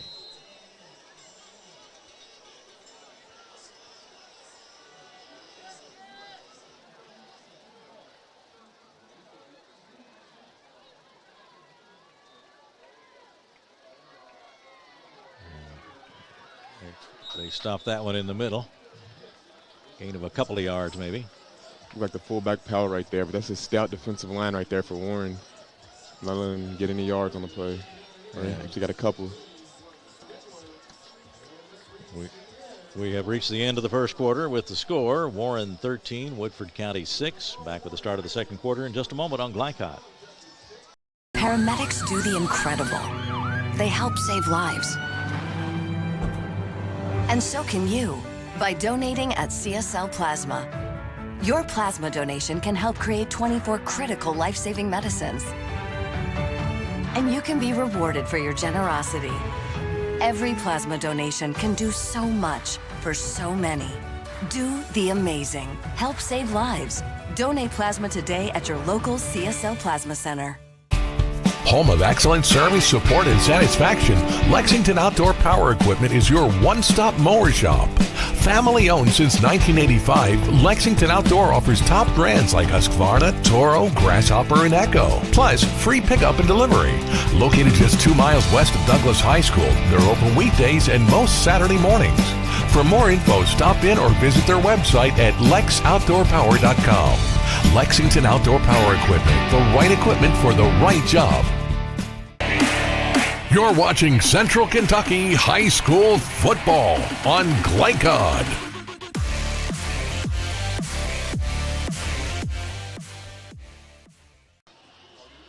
Ready to go in the second quarter. Keith Elkins along with KJ Jones here at Community Stadium in Versailles, Kentucky. The visiting team, the Warren Bears from California, leading Woodford County 13-6 as we get set for the start of the second quarter of play. The Yellow Jackets on their own 40-yard line, 2nd and 8. Coons, the quarterback, he's got Taylor in motion, pitches it to him. Taylor has to make a man miss, but the second one doesn't, and he is stopped for a loss. Pitch to the wingback right there, Leland Taylor, but the Warren defense is right on it. No room for Taylor. He's a very quick player himself, but they stop him for the loss that time, and now it'll be third down. Looks like about 11 for the first down yardage for Woodford County as Coons rejoins the huddle.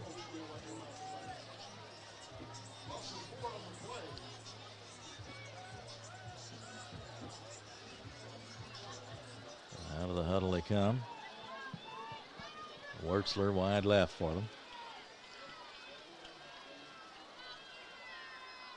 And now the snap and the toss as he was coming back across the middle, tapped in the air, almost intercepted, but it falls to the turf, and that pass is incomplete. A diving attempt for the interception by Maurice Stepter, but it is an incomplete pass, and that'll bring about fourth down.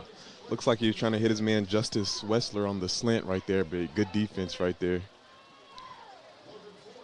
The Yellow Jackets will have to kick it away. Number 3, Jordan Ross, is a really good corner out there. I've seen him defend a couple passes tonight. Really good coverage.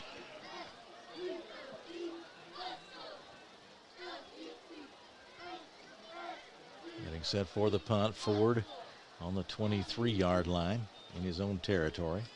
Has it and boots it away. And that is Ross in the punt return position right now. He's going to let that one go, and this time a pretty good Woodford County bounce as it bounces down to just about the 15-yard line, and that's where the Bears will get started early in the second quarter.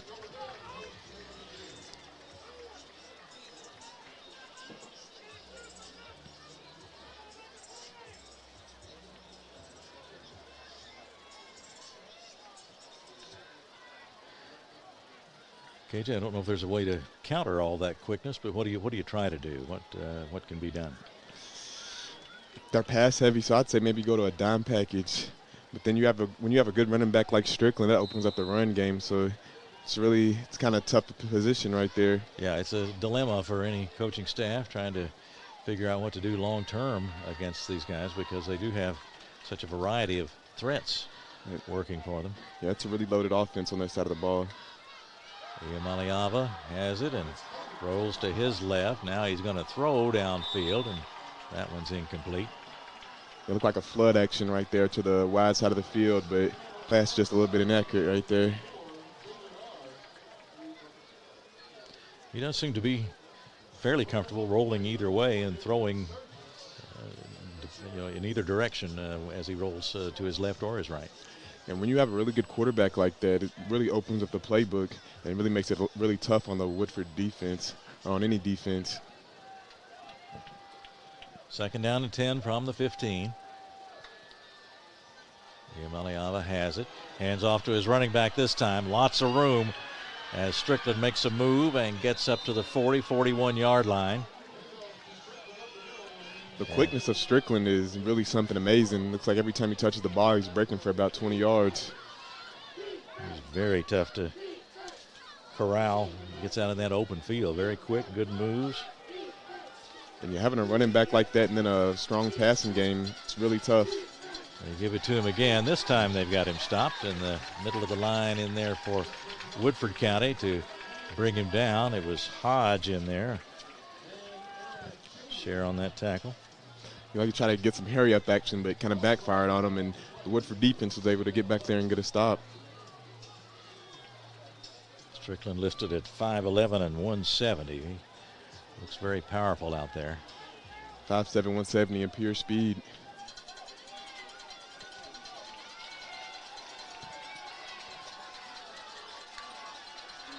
Second and 11, flags fly as that play gets underway.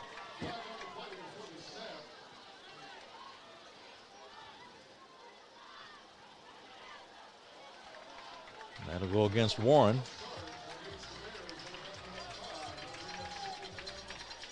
So that'll set him back 5. And the ball marked at the 35. Or just over the 35, toward the 36.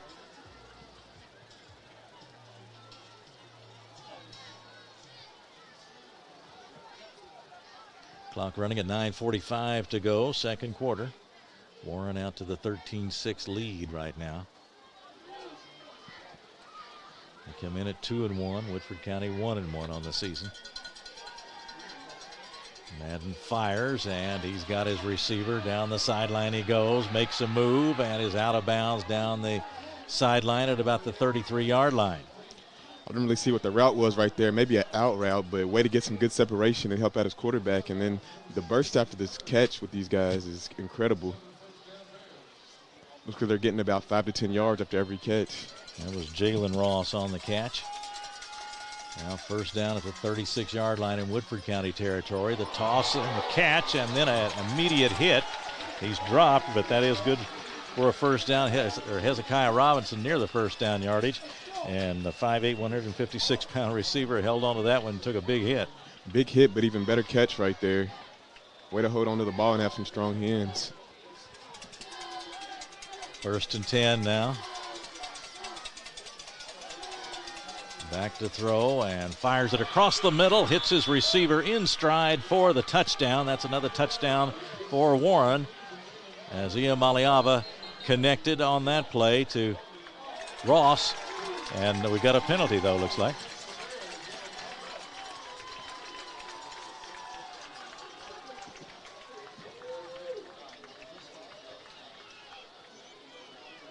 So that'll come back. Yeah, Woodford County really caught a break on that play right there. It looked like a slot post, and a really, really good pass by Madden right there to put it right in between the corner and the safety. That was an absolute dime. So I didn't catch a signal, 10-yard penalty. I'm thinking maybe holding right there. Back to the 37-yard line, between the 36 and the 37.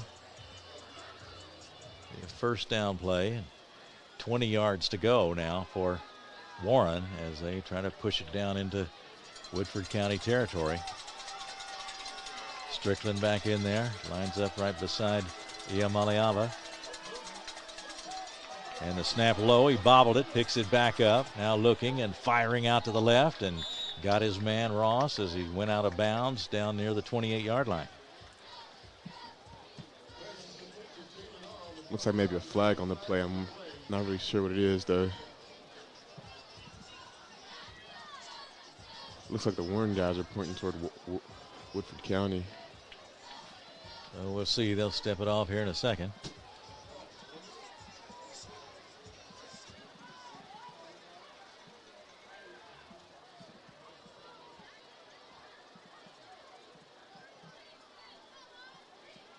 Waiting for the penalty yardage to be determined. Looks like maybe 12 men on the field for Woodford County.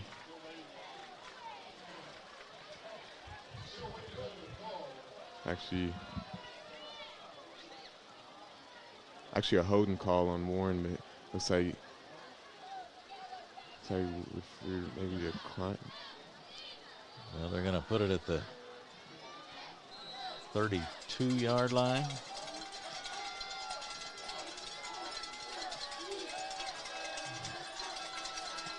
A second down play. They hit to the left side this time. I think a simple inside zone, but way to bounce it out by Strickland, get a few yards on that play. Yeah, Strickland carries again. He's piling up the carries and the yardage here in the first half.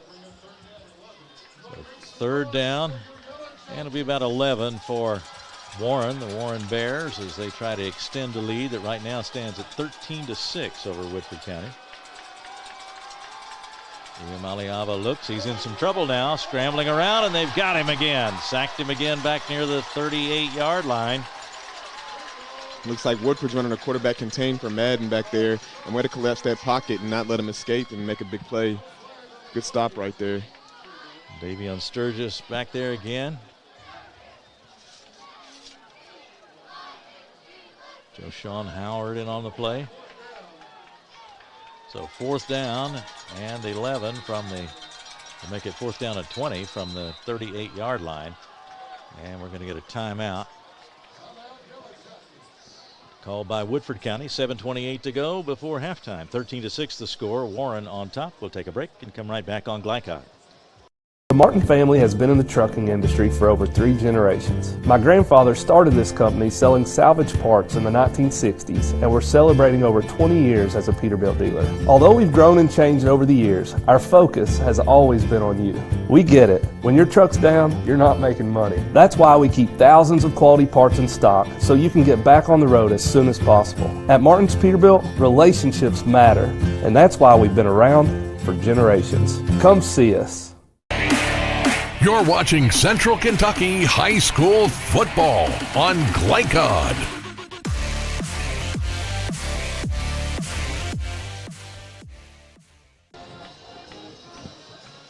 (13-6) the score. Warren on top of Woodford County. The Yellow Jackets battling against this very athletic team from California. What do you see as far as a trend here in the second quarter, KJ?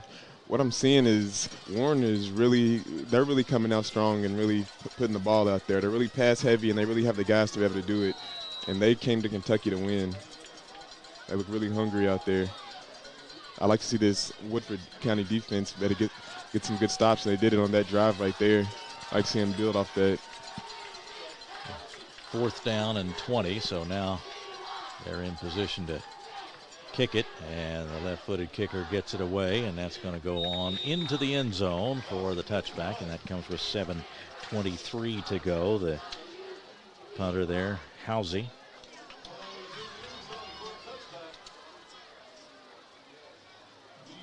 So Woodford gets the stop, and just from, it looks like that things are about to break through for Warren. Woodford hangs in there with the stop, and it's anybody's ball game, of course, at this point.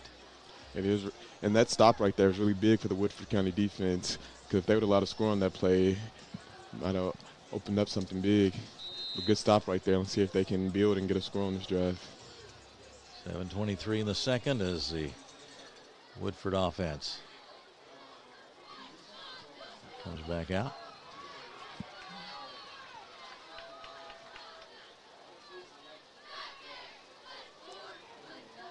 And the snap and the handoff to Taylor. He goes around the right side before he's met over there by several of the Bear defenders. He's having a hard time getting him down. They had him stopped, but can't get him down.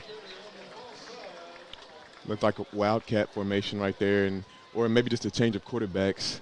Looks like number 11's back there now, but yeah, just a simple jet sweep. Yeah, go ahead. This is jet sweep. Yeah, Wertzler came in at quarterback, and he is going to be in there, it looks like, on this play as well. So a change here for Woodford in the second quarter. Again, the regular Nason is not available tonight. An injury, we believe a injury related to his hand, a left hand.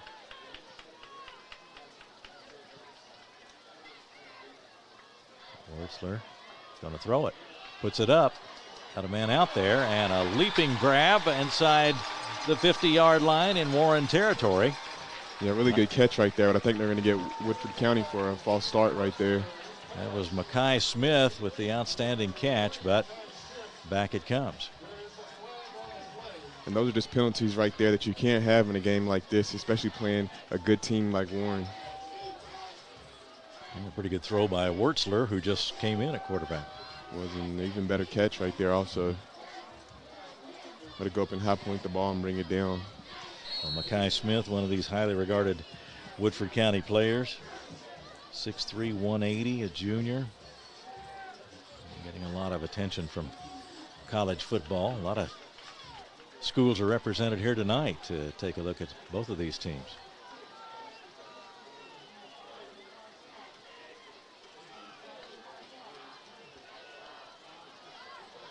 Wertzler gets him set now. He's got Crow out to the left.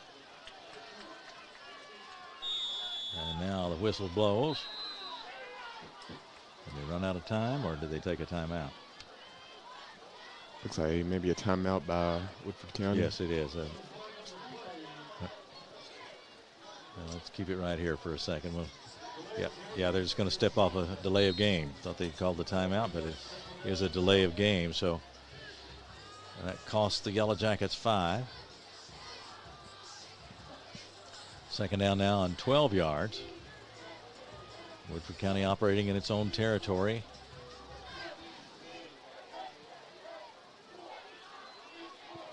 Got the 27-yard line, or make the 17-yard line.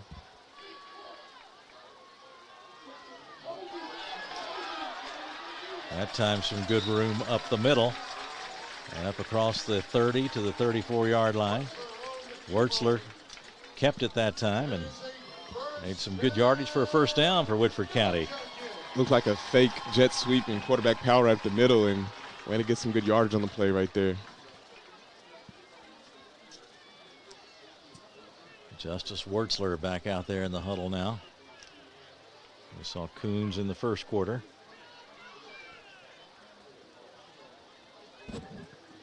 First and 10 from a 34-yard line. Wertzler hands it off. Coming around the left side is Crow, and he is wrestled out of bounds, or close to out of bounds at the 40. Yeah, another jet sweep right there by Crow. It looks like what Woodford County is trying to do is just spread that defense out and keep them on their feet.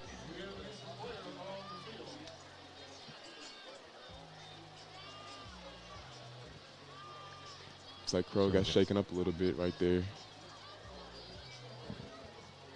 We'll take a break while this is going on. 4:58 to go, 13-6 the score. Warren on top of Woodford County. We'll be right back on Glycott. Let's get real. we offer a lot of the same courses you'll find at a four-year college. But with our small classes and personal attention, you won't get lost in the crowd. College for the real world. College for your world. You're watching Central Kentucky High School football on Glycod.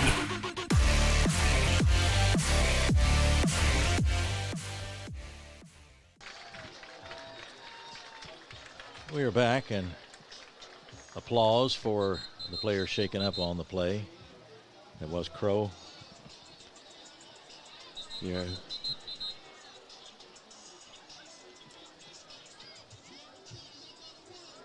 The Jackets will have it now. Second down at about 5 at their own 40-yard line. Justice Wurtzler trying to give them a spark on offense here in the second quarter.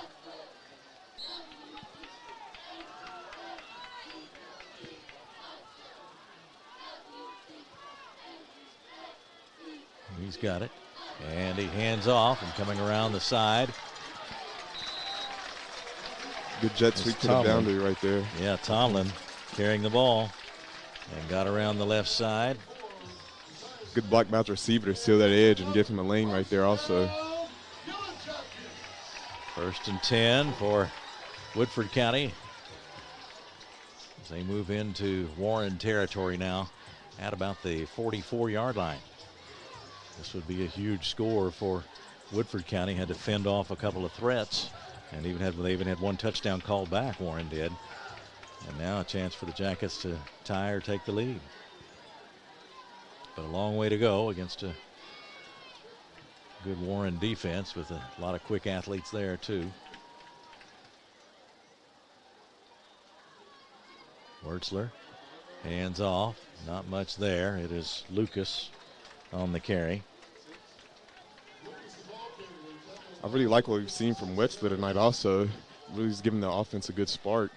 He's just all around the guy. I've seen him at cornerback, receiver, and now quarterback. Yeah, they've had a little bit of a lift here in the second quarter and got some defensive stops and find themselves just down by a touchdown with the clock ticking and 4:20 to go in the second quarter of play here at Community Stadium in Versailles in front of a very nice crowd on a beautiful night in Central Kentucky. And a really good sustained drive right here and keeping the ball out of the Warren football team's hands. 2nd and 8, and the whistle blows. And now Woodford will take a timeout. And that comes with 3:59 to go in the second quarter. 13-6 to score. Warren on top, and we will take a break along with them. We'll be right back on Glycod. The Martin family has been in the trucking industry for over 3 generations. My grandfather started this company selling salvage parts in the 1960s, and we're celebrating over 20 years as a Peterbilt dealer. Although we've grown and changed over the years, our focus has always been on you. We get it. When your truck's down, you're not making money. That's why we keep thousands of quality parts in stock so you can get back on the road as soon as possible. At Martin's Peterbilt, relationships matter, and that's why we've been around for generations. Come see us.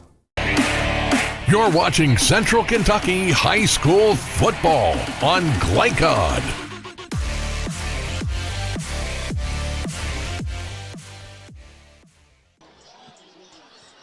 Woodford County with the timeout. 3:59 to go in the second quarter, and the Yellow Jackets seemed to have turned back the momentum a little bit. It looked like Warren was ready to make a big move on them, but that hasn't happened. Yeah, long sustained drives like this it's really how you win the football game if you're Woodford County. So just keeping the ball right here and just keeping the defense on the field and wearing them out. Here's the snap to Wurtzler. Has to reach out there to catch it. He's in trouble right away, and he is brought down in the backfield. I'm not sure, it might have been a miscommunication or something on that play. It looked like a quarterback power, but the Warren defense is back there right away. Jordan Abarca made the play. Number 45, 6'4", 260, and a senior. He was in on Wurtzler quickly that time. Third down play coming up, and we got about 14 to go, looks like.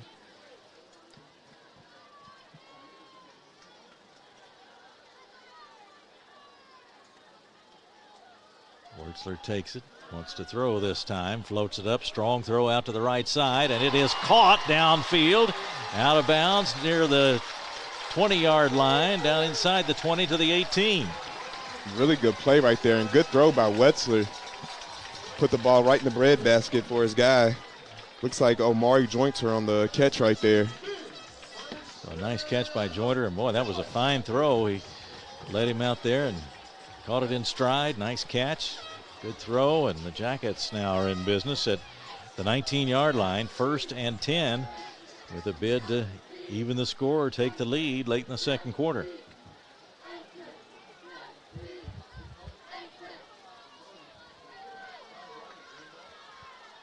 Wurtzler straight ahead, there he goes, and he's in for the touchdown. Yeah, good play right there. Quarterback power for Wurtzler and broke right through the defense. A 19-yard run by Justice Wurtzler, and he has given them a spark here in this second quarter. And now it's 13-12 in favor of Warren, and the Jackets have an opportunity to even it up right here as Logan Ford is out there to do just that. I think Wurtzler was the spark that Woodford County needed. The offense got kind of stagnant, and he came in and brought them right back. Really good sustained drive right there. Ended in a touchdown. So we got a real battle going, and could be even right here. And there's the kick by Ford, and it is good, and we are even. 13-13 the score with 3:02 to go in the second quarter of play. We'll take a break right here and back with more football action from Woodford County on Glycod. Get real. We offer a lot of the same courses you'll find at a four-year college. But with our small classes and personal attention, you won't get lost in the crowd. College for the real world. College for your world.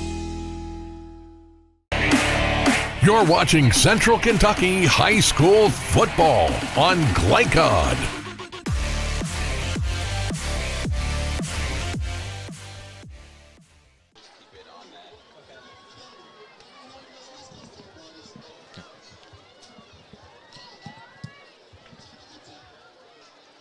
.302 to go, second quarter of play, 13-13 the score here in Woodford County as the host Yellow Jackets take on the Warren Bears from the Los Angeles area. They flew in and have been here for a couple of days now, got to see a little bit of Central Kentucky, and now are involved in a good competitive football game tonight. And some fine athletes on both sides, and this big crowd is really enjoying this one so far.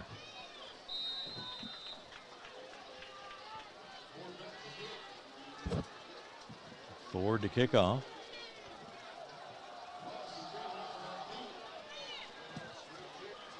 And the kick is a short one, and now it's free. A scramble for it. Woodford County says they have it, and they do. And big gamble right there by the coach, and it really paid off. Good call right there by coach. And way to really take this momentum. And this is what you really want going into halftime, is to get some more points right here and go into halftime with the lead.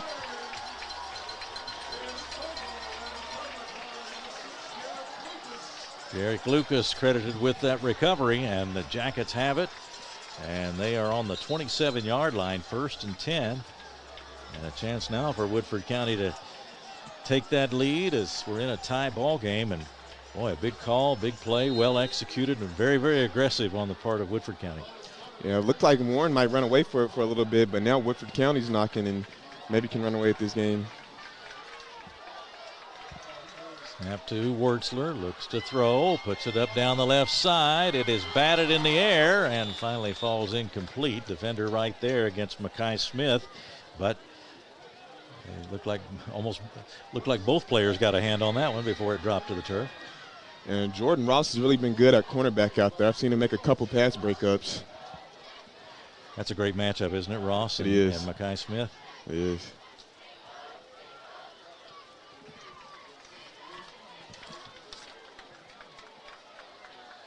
Amari Jointer out wide right for Woodford County.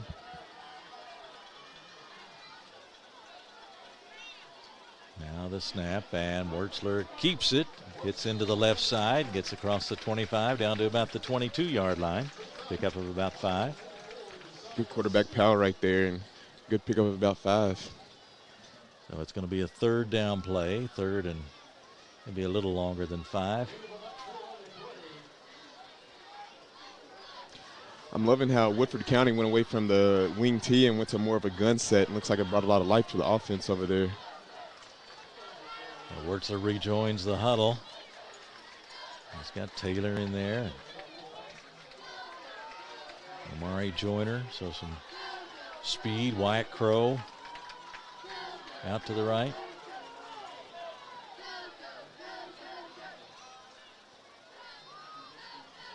Now the snap to Wertzler, got some pressure from behind, has to let it go quickly, and a diving attempt in the end zone. It's incomplete. It looked like some good pressure on him back there, and he still almost got it to his man. Looked like a good pass, just a little bit too far for his man. Way to still make a play, though. Yeah, Smith out there, but they looked like he had to let it go just a step early, didn't he? It was a little bit rushed. Yeah, it looked like the Warren defense really got back there and rushed him on that play. If we had maybe a split second longer, maybe looking at a touchdown. A 4th down play, 4th and 6. Gutsy call right here, and both coaches really came out to win tonight. Inside the 25-yard line, 4th and 6 for Woodford County in a tie ball game as we go into the 2-minute mark of the first half.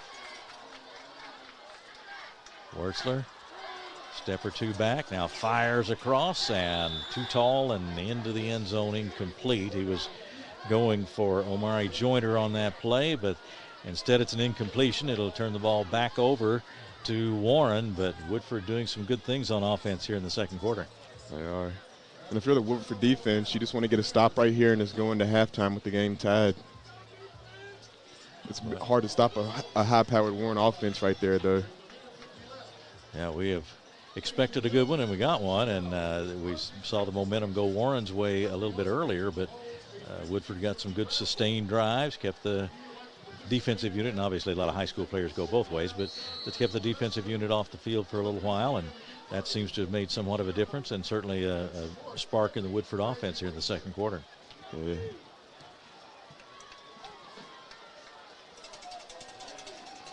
So back on the field is the Warren offense.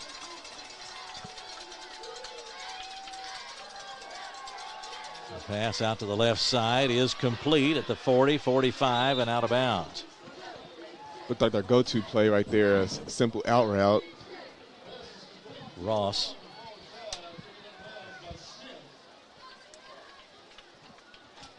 With the catch, and now it'll be a first down for Warren. Here at the 42. And quickly on the move.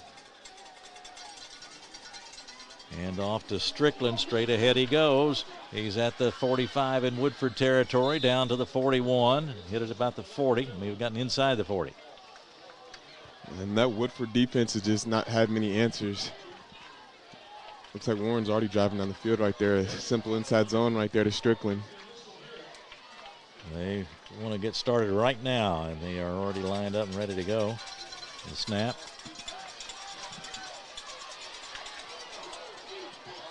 And the toss downfield incomplete. Maliava with the pass that time, rolling to his right. Thought he might just keep that one and see what he could get.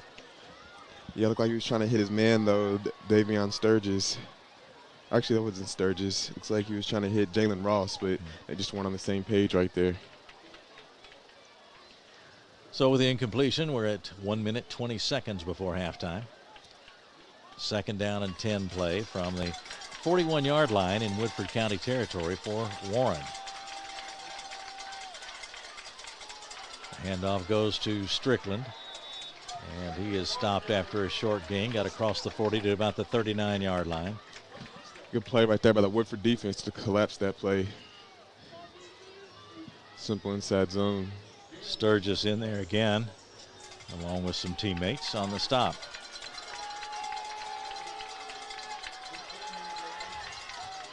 Now the pass is out to the left this time, and it is caught. Okay, hitch route out there. To Chase Brown, the catch for Warren.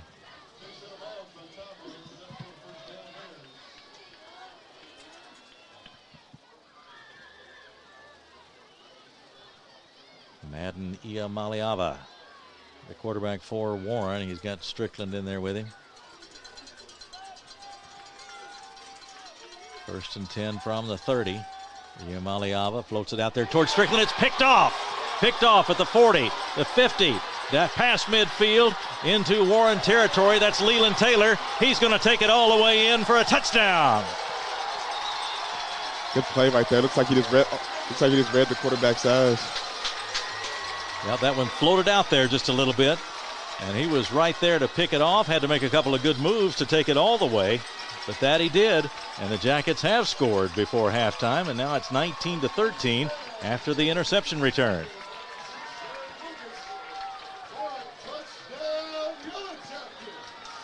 And if you're Woodford County, it's the exact play you wanted going into halftime. Really capitalize on that momentum. Let me credit Garrick Lucas, I think is who they're crediting with the interception return. One number 5, one number 6, and it's a touchdown for Woodford County. And now Ford will be on to try the extra point. It is on its way, and it is good.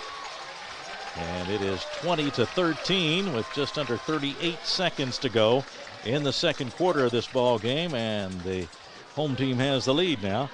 20-13, and a big play on a turnover, and that's something that we haven't seen in this game, but one that can turn it around. Yeah, for sure. Especially a play like that going right into halftime. And for the score to be 20-13, I feel like we've seen a lot more games than that. A lot of big plays here tonight. A lot of big plays, a lot of speed on both of these teams, and that can make you pay if you don't execute. And it looked like that time maybe he just floated that one a little bit too much. I mean, he was trying to hit his receiver and lead his receiver, but maybe a little more on that one. Yeah, it looked like some zone coverage on the backside, and the cornerback just read the quarterback's eyes the whole time. Was right there to make the play. Now the Jackets get set to kick off, leading by a touchdown now, 20-13, 37.8 on the board.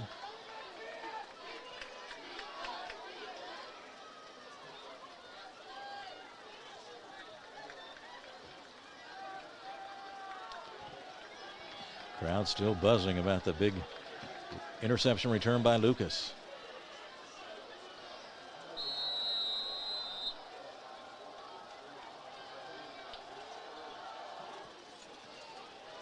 Here's the kick again, a short one, taken at about the 30, 35, and down right there. Lamar Steffens with the return for Warren. And now they're left with just 32.4 seconds. Let's see what they do as they trail by 7 to Woodford County.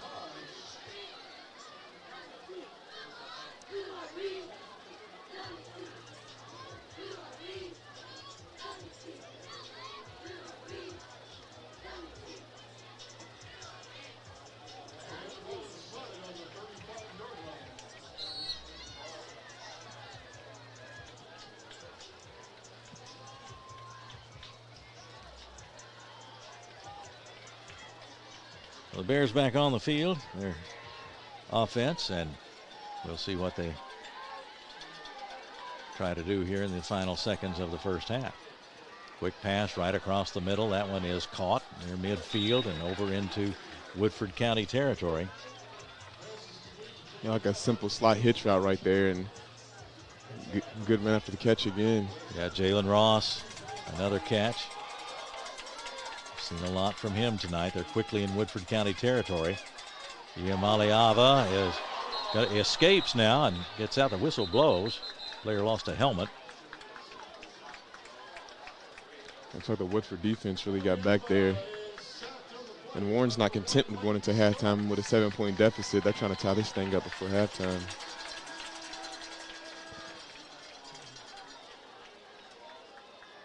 Apparently they did rule him down back there. I think if your helmet comes off, the play might get blown dead right there. So the coaches are just tweeting the call. So we'll see where this one winds up. Just 13 seconds left in the second quarter.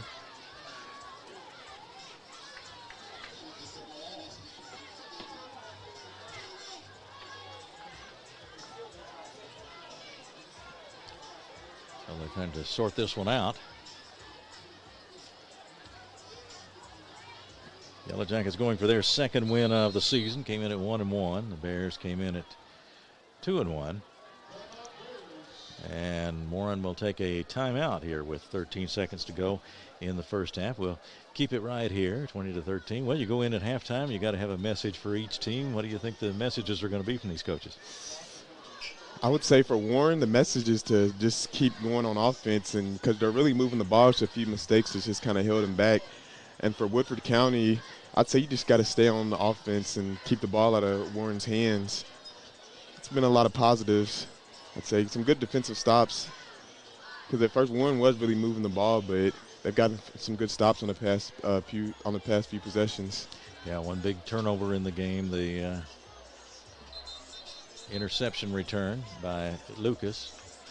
There was a recovery on the kickoff as well, but the interception resulted in a touchdown directly, and that has put Woodford County in the lead, 20-13, with 13 seconds left in the second quarter. Crowd making some noise, and they dropped the football and a scramble for it. That may be the way the first half ends. And it is. So we go to halftime with Woodford County in the lead over Warren. The score, Woodford County 20 and Warren 13. We'll begin our halftime report in just a moment as you're watching Central Kentucky High School football on Glycod. Children love Head Start, and you will too. Community Action Council's prep academies are hiring now. Head Start is an early childhood education program for children from birth to age 5. Help us give more children the Head Start advantage. Teacher, what are you waiting for? Join our team of dedicated education professionals. Apply online today at comaction.org. What are you waiting for? Hey folks, this is Duke Owens, General Manager here at Cartown Kia. We have new Kias arriving daily, and I have over 20 lenders that want to approve you. So come see us here at Cartown Kia, or look us up online at cartownkiausa.com. Donating plasma is an easy way to earn up to $600 a month as a new donor while saving lives. That's right. Every donation you make helps patients in need survive and thrive.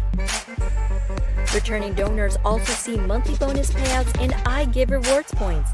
Go to cslplasma.com to learn more about plasma donation. CSL Plasma. Good for you, great for life.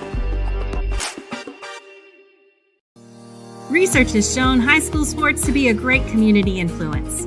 Join scores of local businesses that have partnered with Glycod in sponsoring live, hometown-oriented sports programming on our video and social media platforms.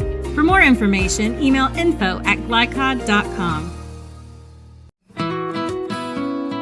Hi, I'm Sarah Neely. I'm the financial manager at Mill Ridge Farm. Whenever you transition financial institutions, there's a tremendous amount of paperwork involved. Traditional banks streamlined this paperwork, and they just made it very simple. Traditional Bank is a locally owned bank that allows us to operate on an international platform. They make my life better, they make my job easier, and they make Mill Ridge a better place.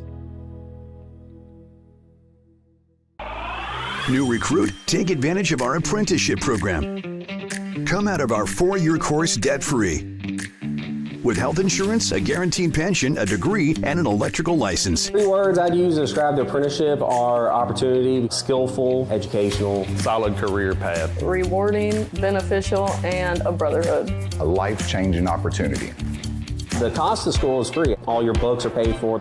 You go to school once every 2 weeks. All the other stuff is on-the-job training. The teachers here are great. They're all very, very knowledgeable. They're preparing you for what you're already seeing in the field. If you're struggling with something in school, sometimes your fellow students can help you work through that. Everyone's willing to help each other. It's like a big family. I love being a part of a union, something bigger than myself. This field is so vast. You can find something that you really love to do because there is so much you can do. I went from a job to a life-changing career. Power up your potential with the IBEW. Tonight's halftime report is brought to you by IBEW Local 369. Find out about their apprenticeship and training programs that help you earn while you learn. IBEW Local 369. Power up your potential. We're at halftime at Woodford County, and the host Yellow Jackets lead Warren from Downey, California. The score 20-13 as the Yellow Jackets are in front here. We've seen momentum shifts in this first game, in this first half, and a lot of great athletes on both sides making their mark here in this ball game, and we'll look for more of that in the second half. A lot of action. KJ, how'd you see that the first half? So much action. I don't even know where to start at, honestly. But for Woodford County, what they looked like was working good for them was long, sustained drives, and I like that they switched it up from the wing tee going to more of a drop back set, putting them in the shotgun and switching up the quarterbacks, and that really changed the perception of the game. And then for Warren, they have a lot of speed out there, a lot of good receivers, a lot of good talent out there, and guys that can really make plays. And they really kind of shot themselves in the foot. But if they correct those mistakes in the second half, then I feel like they could really maybe take this game. But that interception before the end of the half, that was really big right there. And that could go either way for both teams. For Woodford County, they could capitalize off that and keep that momentum and try to really open this game up. And if it's for Warren, if they need to bounce back from that. If they can get back in that game. That was really just one mistake they made right there that really kind of changed the game. But if they correct that, then I think they're all right. So I'd say, yeah, just clean up the mistakes, and, yeah, that'd be good. Yeah, that'll be an instruction for both teams in the second half, won't it? Because Woodford victimized by some penalties that I'm sure they would like to have back too. And we were talking in pregame about how you can't give away any points in this game, and it looks like both these teams are capable of putting a lot of points on the board. And so we saw Woodford battle back after it looked like Warren might take charge of the ball game, and now things seem to be on much more of an even keel. And of course, the interception return gave the Jackets the lead. So they're in a pretty good spot right now, but as you say, they've got some adjustments to make too, don't they? Yeah, they do. And like I said, they've been pretty good, just a few mistakes here and there, and yeah, that interception's really big. So we'll just see how that impacts them and see if they can bounce back in the second half. And I think they really can. Looks like they have some dogs on this side of the field, and I think they'll be okay. Well, there are some great athletes on both of these teams. These coaches are veteran coaches, and you can almost tell that they're really enjoying this matchup against each other. I mean, obviously they're going to focus on some of the mistakes that need to be cleaned up, but still, I think they see that as a pretty good coaching matchup, don't you? Yeah, definitely. And just from Woodford, just them switching up their quarterback, putting in Wertzler looks really good out there. That's a good strategy right there by the Woodford County coach. And then, like I said, going from the wing tee more to the they were in looked like a split back set back there, and just that adjustment right there looked like it opened up the offense and really changed the game, because the offense looked kind of stagnant, and then when we switched it up and went to the pistol, the offense looked like it had a lot more life and brought them back in the game. Yeah, and Woodford County, as we mentioned earlier, playing without its starting quarterback, Andrew Nason, who suffered, we believe, a hand injury and is unable to play tonight. So the freshman Coons was in there, Lemmy Coons, for the first quarter of action. Then Justice Wertzler has taken over here in the second quarter. And right now, with the benefit of the interception return, it's Woodford County on top 20-13. So we'll take a break here and come back with more of our halftime report in just a moment. On Glycon. New recruit? Take advantage of our apprenticeship program. Come out of our 4-year course debt-free. With health insurance, a guaranteed pension, a degree, and an electrical license. 3 words I'd use to describe the apprenticeship are opportunity, skillful, educational, solid career path, rewarding, beneficial, and a brotherhood. A life-changing opportunity. It's about the best I can put it. The cost of school is free, actually. All your books are paid for. You go to school once every 2 weeks. All the other stuff is on-the-job training. So you're getting paid to do your job. You can start off with absolutely no knowledge, and they're going to give you the tools and the foundation to build up from there. The teachers here are great. They're all very, very knowledgeable, and they care about actually making sure you understand the information that they're presenting to you. So I know that when I go to motor control, Wayne he's passionate about motor control, and he wants you to get it. But it's really not like school. It's they're preparing you for what you're already seeing in the field. So you're able to implement what you're learning almost on the fly. And sometimes you're learning more things in the field. By the time you get into the classroom, it's like, oh, I already know this. They break the class down into smaller groups on your class day. If you need help, you can easily look at whoever's sitting next to you and ask them for help. You know, everyone's willing to help each other. It's like a big family. I love being a part of a union, something bigger than myself. This is an organization of brothers and sisters all working together to accomplish a common goal. We work together in the field, and then we become friends on the outside, and it's almost like a family organization at that point. Nobody I've ever worked with has referred to this job as a job. I went from a job to a life-changing career. So coming out of the apprenticeship program, you can go into a variety of directions with your work. You can become a foreman, you can do motor controls at a manufacturing facility, you can specialize in fire alarm. This field is so vast. You can find something that you really love to do because there is so much you can do with it. So if you're the kind of person that likes to think things through or see how things work on the inside. Someone that's detail-oriented, motivated. I've always seen myself as a hands-on person. Being in the apprenticeship, I'm getting my associate's degree, doing electrical, and being able to do something hands-on. If you like to build things, this is the place. It requires you to grow up. Be accountable for yourself because, yeah, they're gonna lay out tools to help you be successful, but it's up to you to, grab those tools and build yourself. Power up your potential with the IBEW.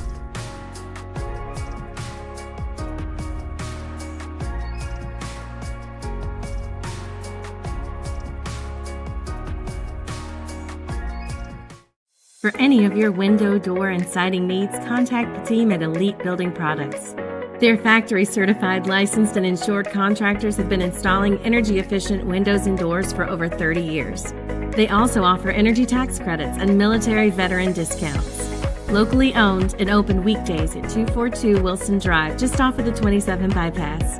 For a free estimate, call 859-887-2440. Elite Building Products. Home of excellent service, support, and satisfaction, Lexington Outdoor Power Equipment is your one-stop mower shop. Family owned since 1985, Lexington Outdoor offers top brands like Husqvarna, Toro, Grasshopper, and Echo. Plus, free pickup and delivery. Located just 2 miles west of Douglas High School, they're open weekdays and most Saturday mornings. For more info, stop in or visit their website at lexoutdoorpower.com. Lexington Outdoor Power Equipment, the right equipment for the right job. You're watching Central Kentucky High School Football on Glycod.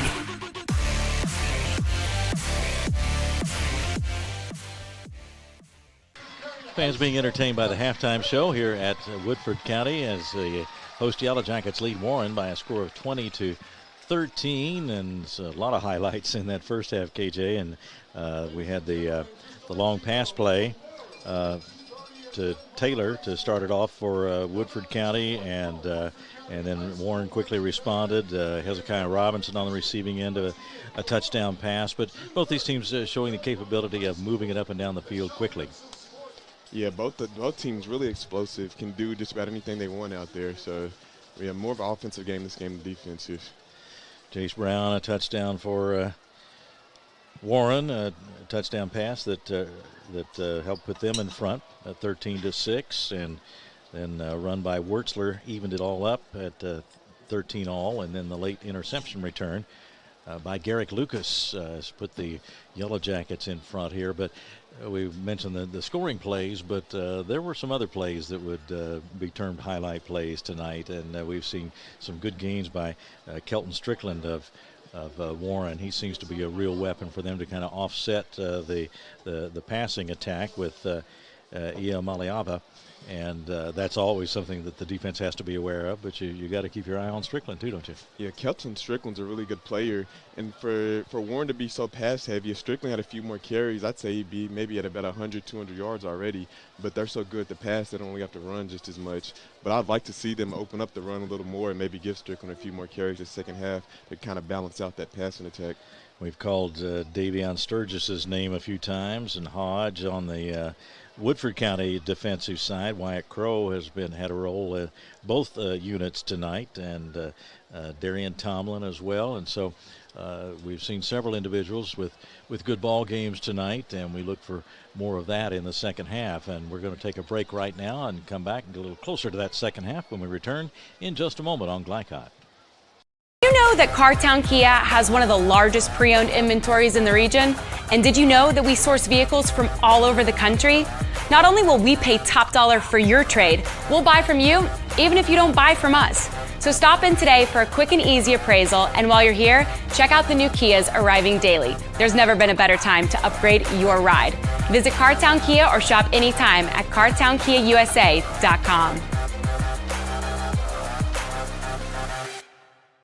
First responders do the incredible.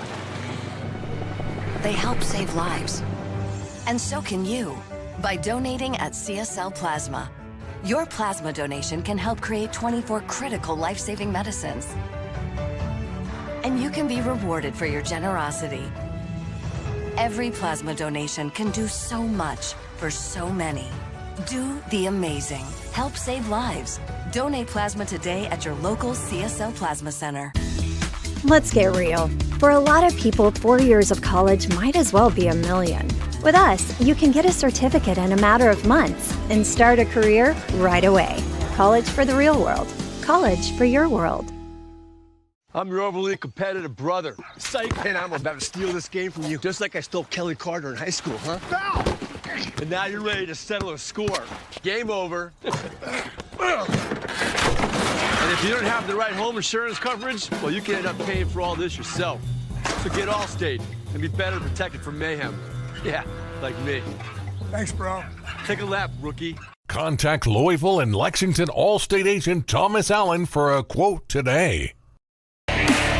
You're watching Central Kentucky High School Football on Glycod.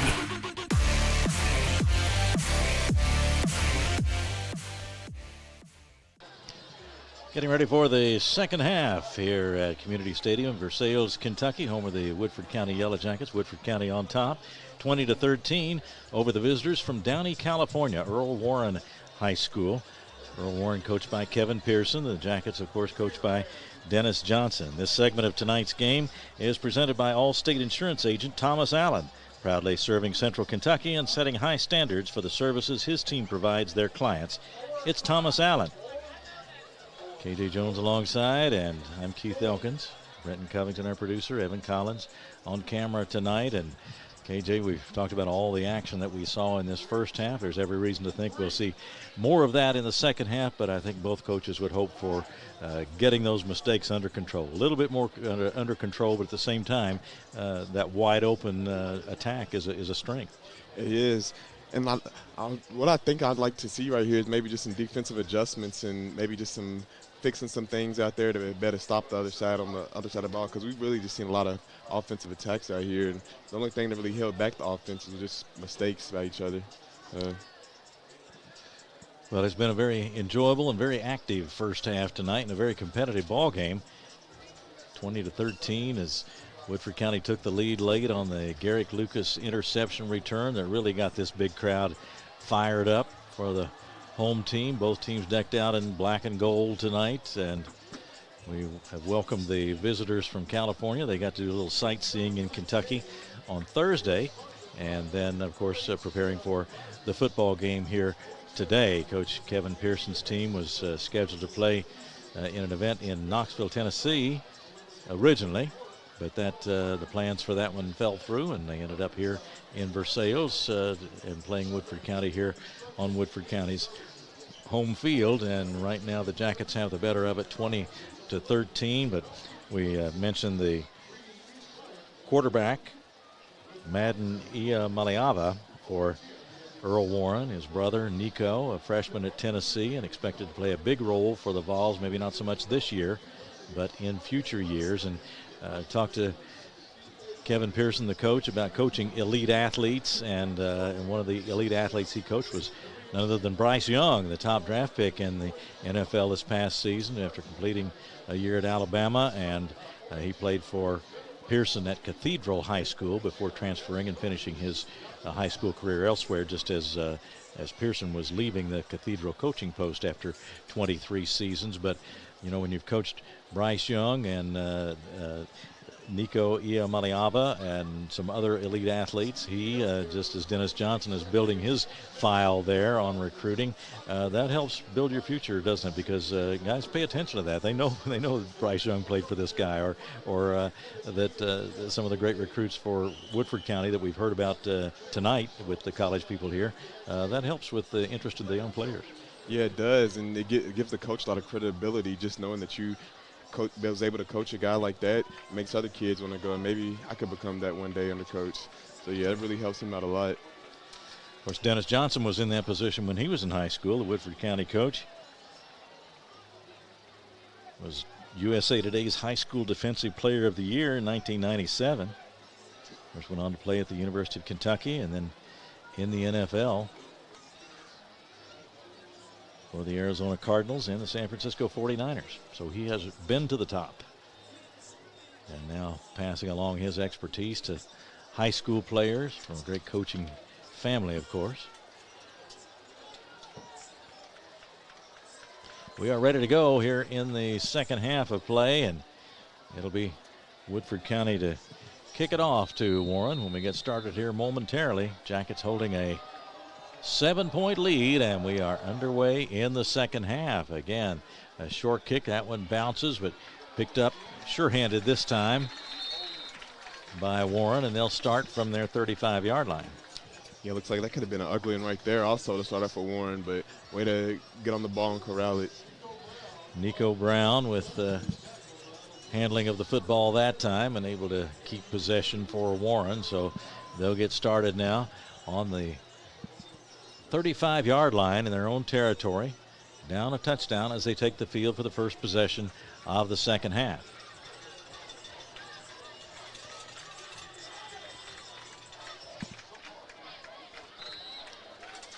Iamaleava back there at quarterback. There's a snap to him. Fires it across the middle. Incomplete. A strong throw, but couldn't connect that time with Ross. Looked like he's trying to hit Ross on that slot seam right there.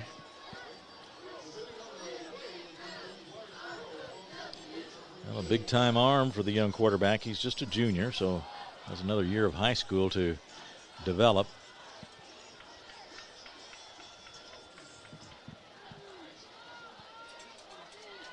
Second and 10. Going to throw again. This time fires to the right side, and he's got his receiver. It's Jalen Ross, out of bounds at the 47-yard line. And good for a first down. Looked like that out route right there, kind of their bread and butter on offense over there. And Madden and Ross really have a good connection out there. Quarterback really has to make a strong throw on that one, doesn't he? He doesn't have much time. He's got to square up, and he can't let that defense get in there if it floats. Yeah, and those out routes, yeah, you really have to have a lot of arm on those, especially to get them all the way out there to your guy. So it shows what kind of arm that Madden has back there. 47-yard line is the line of scrimmage now as they get started on first and 10. Here's the handoff, and here goes Kelton Strickland again, and he is down inside Woodford County territory down to the 40-yard line. That'll be another first down. Pick up a 13. Yeah, inside zone right there to the boundary, and Strickland has the ability to break it off just about on any play he touches the ball.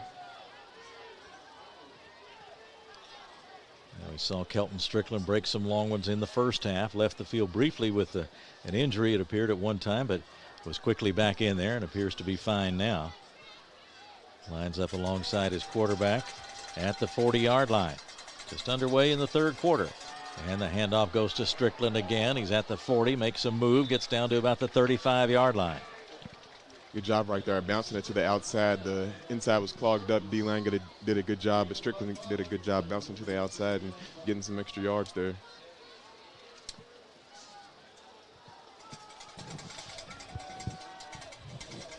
Darian Tomlin on the stop for Woodford County. 2nd and 5. And they are at the 35-yard line in Woodford County territory. The snap and the give again. It's Strickland. Or no, it's not Strickland that time. Looked like Lyndon Hodge on that play right there. Good game by him. Yeah, Lyndon Hodge, number 30 on the carry. Looks like Woodford County has a man down though. So a Woodford player shaken up. Looks like Darian Tomlin. Yes, I believe it is. Okay, well, we'll take a break right now and check on Tomlin when we come back.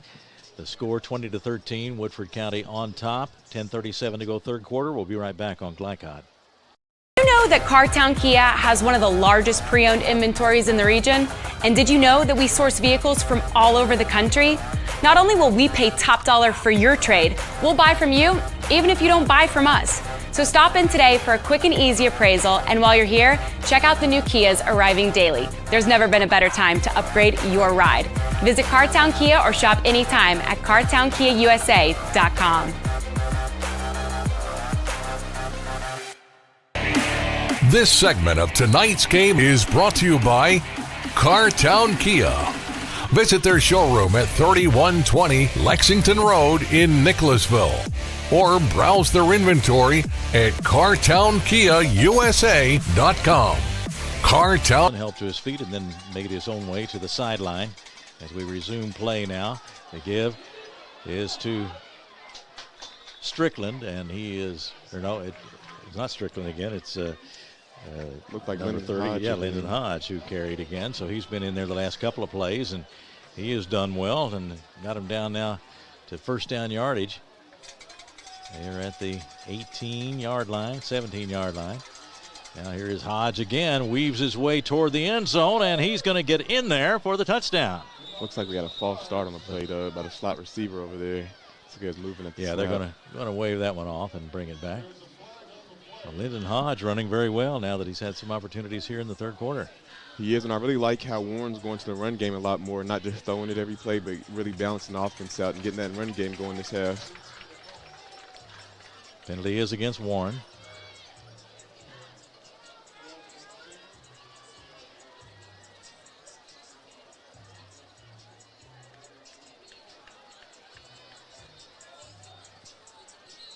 I feel like we've seen a lot of false starts out here tonight. Yes, we have. Those coaches won't be very happy with that. They've got some high-powered offense, but this will set you back, and now they're at 1st and 15 from about the 23-yard line.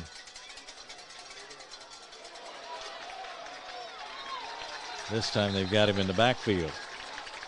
Yeah, and really good play right there by the DN, Leighton Starks. Way to get off his man and get back there and make a stop. So Hodge, the ball carrier, leaves the lineup now. And if they don't score right here, that false start could really turn out to be really costly for Warren right here. Strickland back in there now. So we've passed the 9:30 mark in the third quarter. 20-13 the score.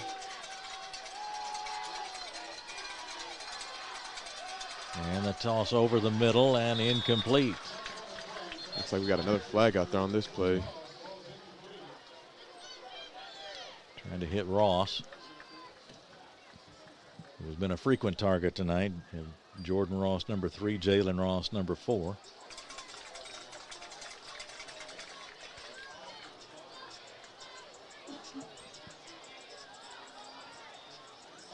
We don't have an official count on the penalty yardage, but it's been way too high, I would say, in the view of these coaches. And that's something that'll drive a coach crazy right there. Now a third down play, 3rd and 17 from the 24. He looks and going to throw, and now he throws, and across the middle, got his man, Ross. That is Jalen Ross. Caught inside the 10-yard line. Looks like maybe he had him on an in route right there, and could pick up with a first down right there. So 1st and goal now for Warren. And it's about the 6-yard line. They hand it to Strickland. He battles forward, gets across the 5 to about the 4. Yeah, that inside zone they love right there. Looks like Woodford County was ready for it, though. Middle of the jacket line. Made the play that time.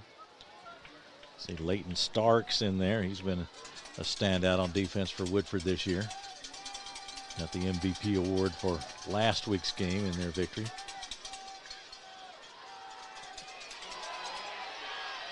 They're after him, and it tripped him up back in the backfield. A big play by Leighton Starks, who comes in to make the play on Iamaleava. Yeah, good play again right there. Looks like they're trying to keep him contained, and their DNs are doing a really good job right there, keeping him in that pocket, not letting him extend the play. So now it's 3rd and goal, but they are back around the 18-yard line. And if you're the Woodford County defense right here, you really have to get a stop and get off the field right here and at least try to hold them to 3 points. Iamaleava waits and takes the snap and looks and fires over the middle, and that one is picked off. Second interception of the night for Woodford County. It is Crow, and he is back up to midfield and back into Warren territory inside the 47-yard line. A big interception by Crow has given the Yellow Jackets possession again and turned Warren away from the end zone. Yeah, it looked like he was just trying to throw it in the double coverage right there, and the Woodford County defense did a good job and made him pay for it. And a nice return after the interception has set Woodford County up in excellent field position. And now the momentum with the Yellow Jackets as they try to stretch out this lead. Right now at what seems like a precarious 7 points.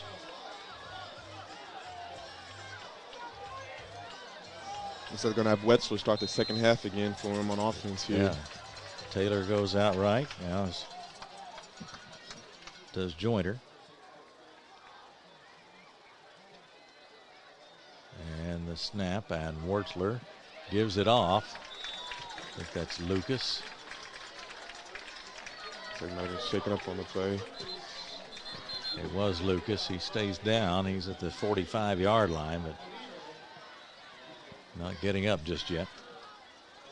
So they'll go out and take a look at Garrick Lucas, who has had a big hand in this game. We'll take a break right now. 20-13 the score, Woodford County on top, 7:17 to go in the third. We'll be right back on Glycod. I'm Dr. Jenny Millen. I'm owner and chiropractor at Triple Crown Chiropractic and Wellness. I started this practice in 2010, and Traditional Bank is the 4th bank I've tried. After switching, I feel like I'm home. I'm from a small town, and that hometown feel of knowing that they care about where you are now and where you are going in the future, that is a win-win for me. You're watching Central Kentucky High School football on Glycod.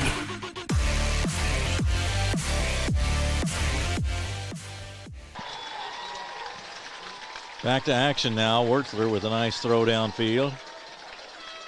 Yeah, good way to extend the play right there and get outside and get the ball to his man.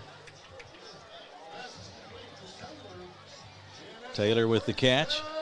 And that's a first down for Woodford County as they're now at the 25-yard line.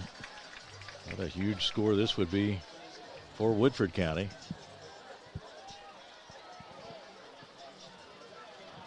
Wertzler trying to lead him down the field again.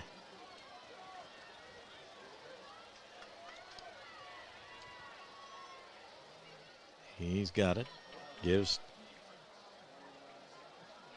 Takes it in the middle. Yeah, he kept it that time, but not much there for him. Yeah, they're running that double motion again, but looks like the Warren defense is ready for it and was able to get that stop right there on the quarterback power.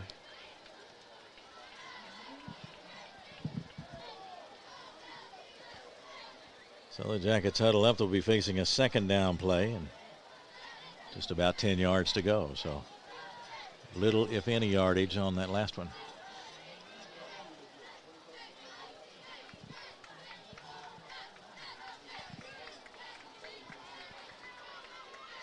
Out of the huddle they come. Woodford looking for its second win of the year. They're 1-1 coming in. Warren 2-1 coming in. Wertzler keeps it himself, goes around the right side, gets down inside the 20-yard line. Looked like a read option right there, and he made a good read right there and bounced it to the outside. Another tough play for the quarterback. He and the running back, they've got to be in tandem there, don't they? Because you got to sometimes almost complete the handoff and then yank it back. Yeah, really got to be on the right page on those read options. Looks like they're going to give Wurzler a break now. And here comes Coons back in the ball game. Lemmy Coons, the freshman who played the first quarter tonight. It looks like they're going back to that wing T set here in the red zone. Handoff goes to Hash. He is straight ahead, trying to get that first down yardage. And he's got it. Yeah, fullback dive right there to get the first down. They needed Hash to get the short yardage. He did. Now we see Makai Smith back in the ball game, and here comes Wurzler. So the change at quarterback, the formation change to get the short yardage. They got it. And now Wurzler back in there.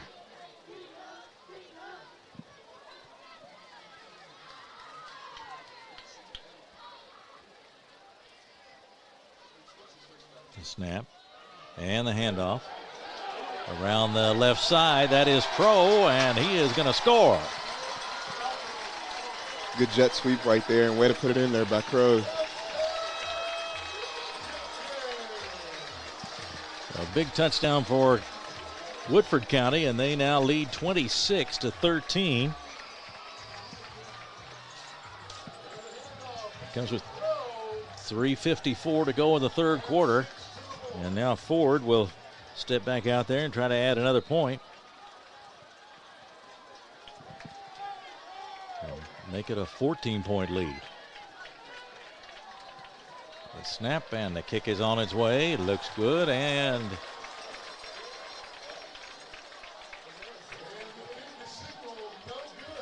well, they missed it.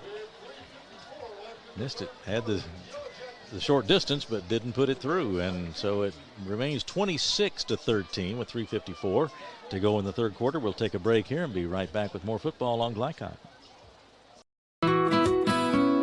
I'm Dr. Jenny Millen. I'm owner and chiropractor at Triple Crown Chiropractic and Wellness. I started this practice in 2010, and traditional bank is the fourth bank I've tried. After switching, I feel like I'm home. I'm from a small town, and that hometown feel of knowing that they care about where you are now and where you are going in the future, that is a win-win for me. You're watching Central Kentucky High School football on Glycod.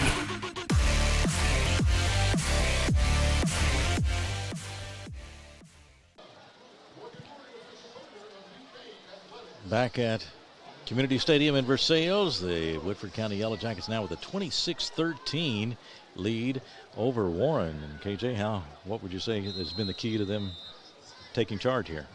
It's really been the defensive side of the ball. Both the touchdowns, the past touchdowns have come off turnovers. So really stepping it up on that defensive side and getting some stops that led into some scores. Ross has got some room on the kickoff return. He's down the sideline to the 40, the 30, the 20, the 10, and he is going to score. And if you're Woodford County, that's really what you don't want to see, just poor coverage right there. Really good speed right there, though. Yeah, Jalen Ross with outstanding speed, took it and just headed for that left sideline, and between help from his teammates and just being able to outrun people, he got to the sideline and took it all the way for the score. And right when you think Woodford County might get a chance to kind of run away with the game, Warren comes right back and gets that big touchdown return.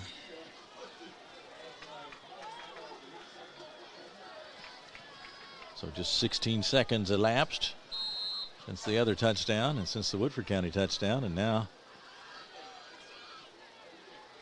it'll be Warren with the attempt for the extra point. Judith Luna, the kicker. And that one is blocked. We've seen 3 blocked kicks in this game.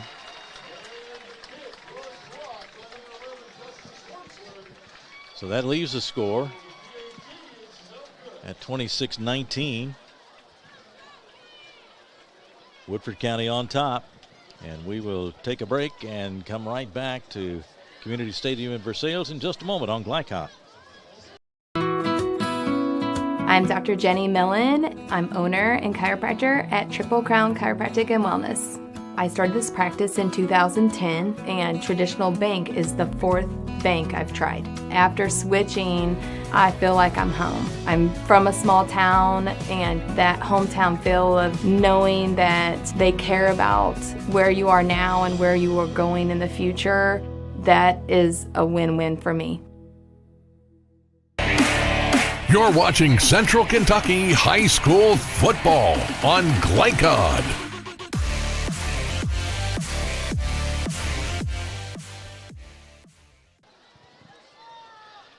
That's now a 26-19 ball game, and KJ, we have seen just a little bit of everything in this game. We have 4 missed extra points, a pick 6, a kickoff return. We wanted a good game, and we certainly got it tonight. They got it. A lot of great plays by some outstanding athletes. A lot of speed on the field tonight, and we have seen that in evidence. And the kind of game where the defenses just cannot afford a letdown because there are too many people that can make the explosive plays on this field. For sure. Can't count either one of these teams out. So Luna will kick it. It's at the 40. And she makes her approach, and that one bounces over near the 30, and the ball gets away, and a scramble for it over there on about the 28-yard line. And Woodford County retains possession, so a scare for the Yellow Jackets there. Really scary. Good thing Woodford County was able to hold on to it, though. See if they can put it together a good, sustainable drive right here. Run off some time. Yeah, 3:35 left, third quarter. And Woodford County will have it. Starting at about the 28-yard line in their own territory.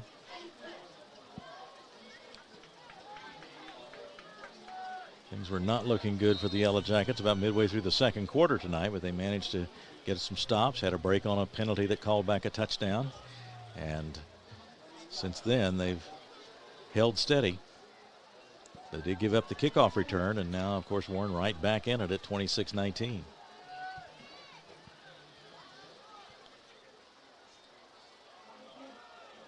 And the handoff. Around the left side, not much there. Yeah, that was Crow again. Jet sweep right there, but way to come down by the safety, Sean Jones, and make that hit.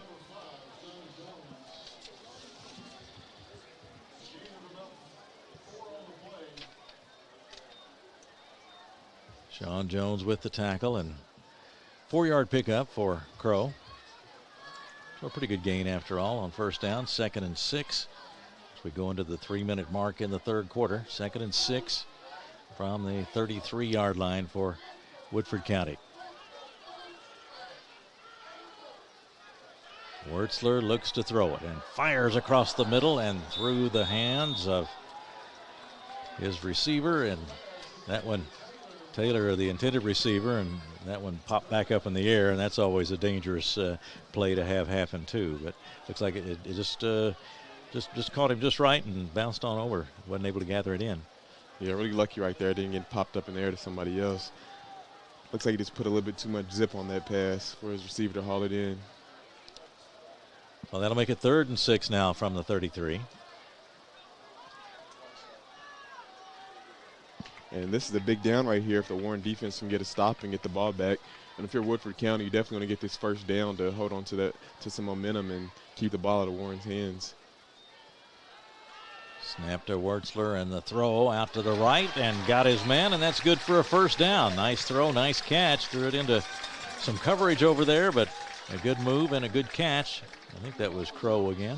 Yeah, it was Crow, and really good strong hands right there to make a contested catch. Well, that's up to the 42-yard line. Way to keep the drive moving and hold on to the ball a little longer.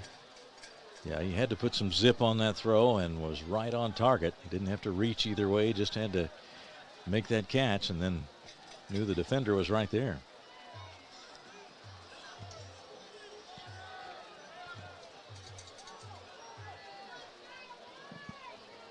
Crow comes out to the left. They give straight ahead, not much there. Looks like they try to get him on maybe some counter action right there. Look like number 26, Davion Preston on the run. Yeah, Preston made the carry and was tripped up there. That Warren after defense, a very short game. That Warren defense has looked really good tonight. Really haven't gave up too much in the run game.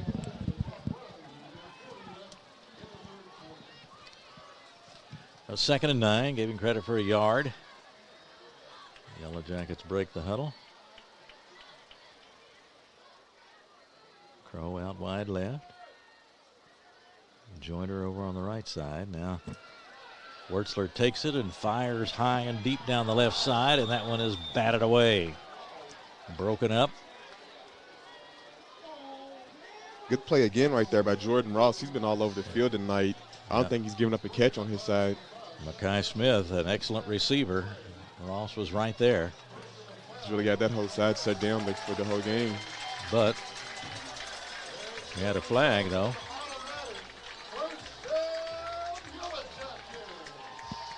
Was there interference on that play? Maybe he was a little too closely on him.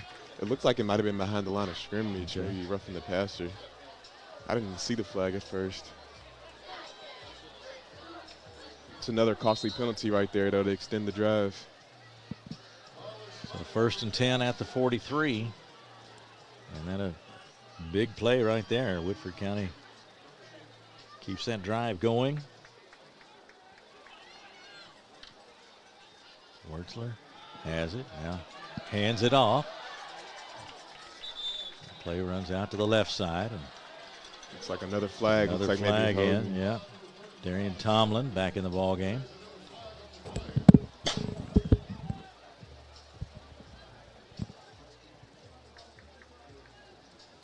So we'll see what this one's for. We had mentioned that at halftime how they needed to cut down on the penalties, both teams, and have not been able to do so far in the second half.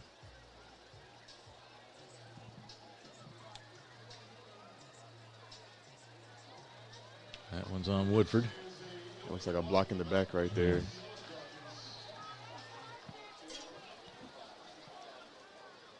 As a coach, those just drive you crazy, especially after a good gain right there on 1st down. Late stages of the 3rd quarter as Woodford County operates with a 1st down and 15 yards to go to pick up another first. And they're right now on the 47-yard line in Warren territory, leading by just 7 points.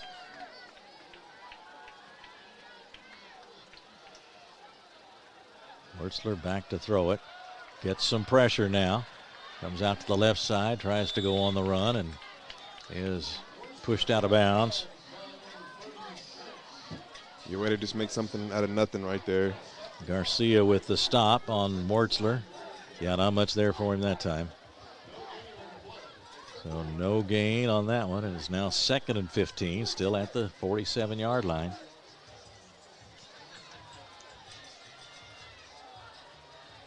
Wertzler came on in the 2nd quarter. He's taken all of the snaps since then, except the one, I believe, that they went back to Coons and had the play for the 1st down.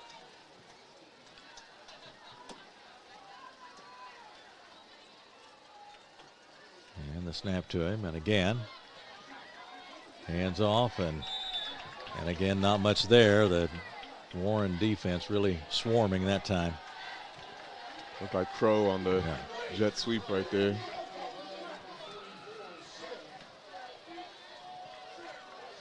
Josiah Smith in on the stop for the Bears. So now time running out here in the 3rd quarter.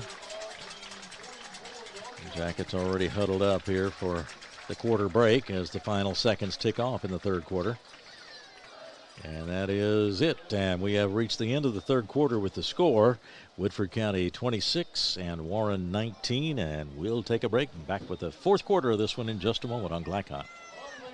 The Martin family has been in the trucking industry for over 3 generations. My grandfather started this company selling salvage parts in the 1960s, and we're celebrating over 20 years as a Peterbilt dealer. Although we've grown and changed over the years, our focus has always been on you. We get it. When your truck's down, you're not making money. That's why we keep thousands of quality parts in stock so you can get back on the road as soon as possible. At Martin's Peterbilt, relationships matter, and that's why we've been around for generations. Come see us.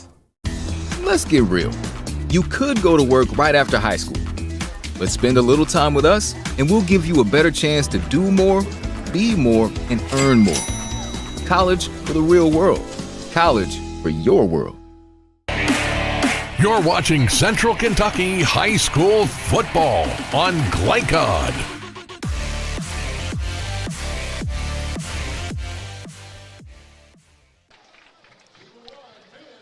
We have reached the fourth quarter here at Community Stadium for Sales, Kentucky, Woodford County, and the visitors from Warren High School in Downey, California. And KJ, as you pointed out numerous times, what an exciting, entertaining game, a little bit of everything, and seeing these terrific athletes on the field. It's been quite a spectacle for a very, very large and vocal crowd at Woodford County tonight.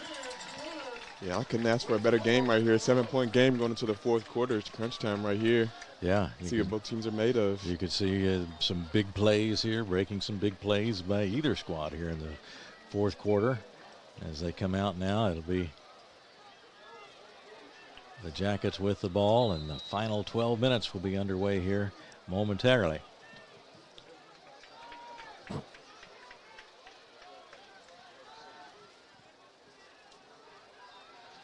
Wertzler's going to throw it. He's putting it in the air down the right side, but overshoots his man, and fans want a flag. Did they get one? Yes. Yeah.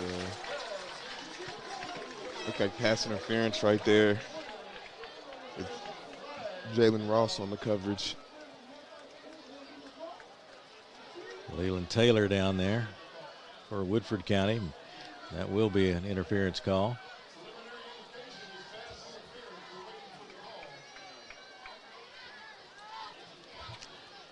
If you're Warren right here, you really want to get a stop because you don't want to be down 2 scores in the fourth quarter.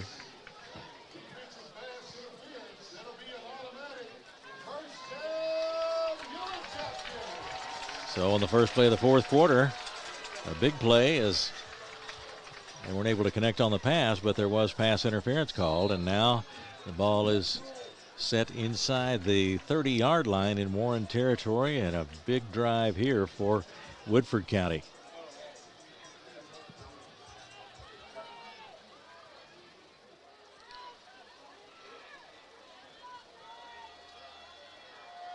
Wertzler takes it and then hands off, and not much there for Tomlin. He is stopped right away. Yeah, really good pursuit right there on that run play by the Warren defense.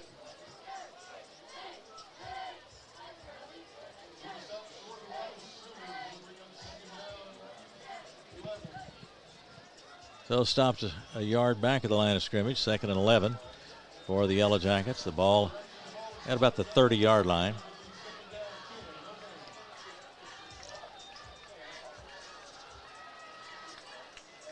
So out of the huddle they come. We'll see Joyner out to the right. Now the snap. Wertzler's going to keep it. He gets inside the 20-yard line down to about the 16, and he's got a first down. Another read option right there, and it looks like the DN collapsed on that boundary side of the field, and he took it and got a good gain, maybe about 15, 20 yards. So he's got a first down, and they are now well inside the 20-yard line in Warren territory and driving for what would be a very important score. Now we see Coons back in the ball game for Woodford County.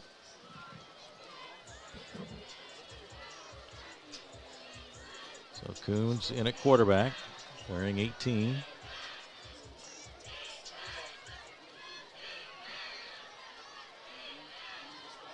The snap to him, he leaves it there.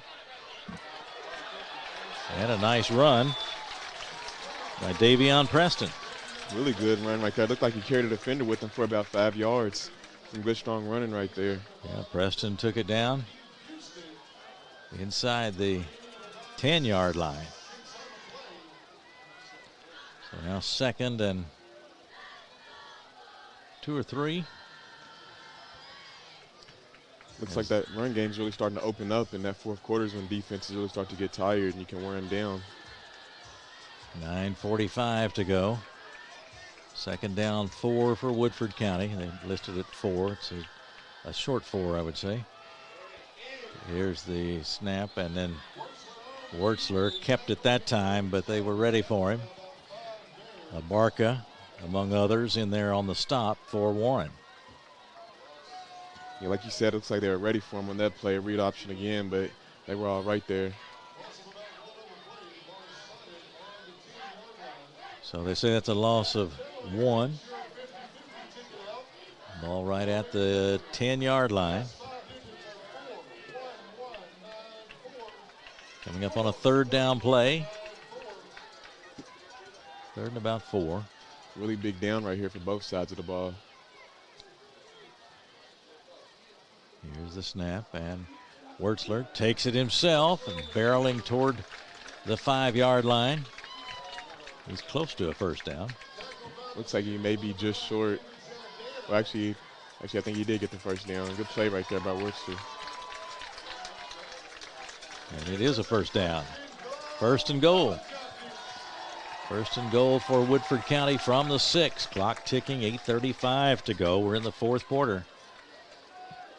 A 26-19 lead for Woodford County.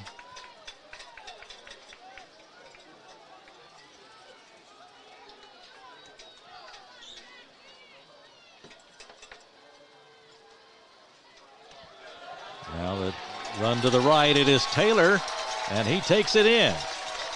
The jet sweep right there into the boundary. And if you're Warren, this really puts you in a tough position right here.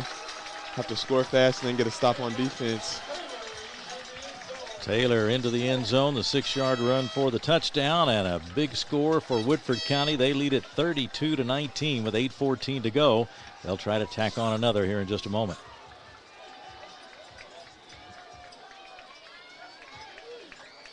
Ford ready. Wertzler to hold. It's on the way. And it is good. And it's now 33-19. Woodford County on top with 8:14 to go, leading Warren by 14. We'll take a break. Back with more football in just a moment on Glycod. Home of excellent service, support, and satisfaction, Lexington Outdoor Power Equipment is your one-stop mower shop.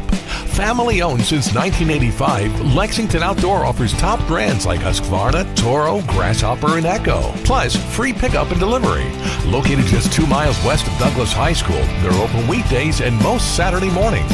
For more info, stop in or visit their website at lexoutdoorpower.com. Lexington Outdoor Power Equipment, the right equipment for the right job. You're watching Central Kentucky High School Football on Glycod.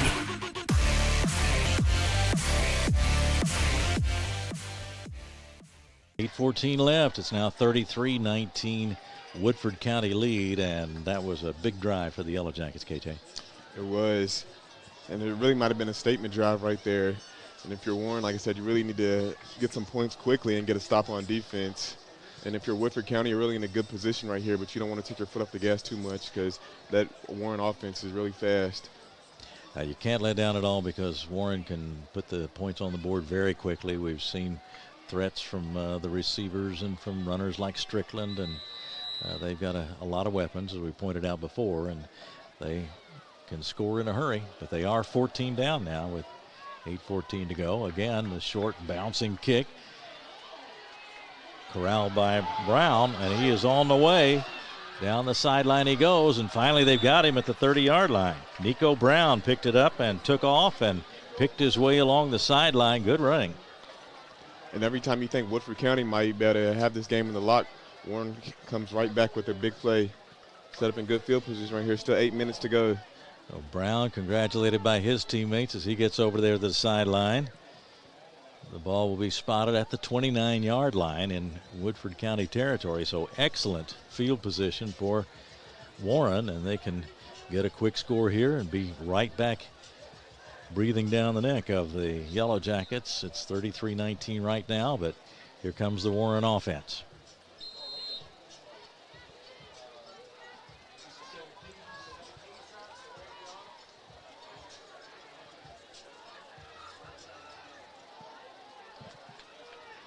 Maliava takes it, hands to Strickland. Here he goes off the right side down to the 10-yard line and dropped there just inside the 10. Yeah, big play by Strickland right there. Any run he's given, he can maybe take it to the house. And you see his explosiveness right there. They line up quickly.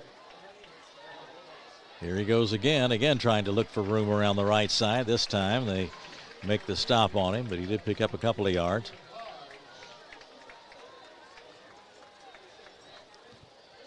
And they're ready to go again.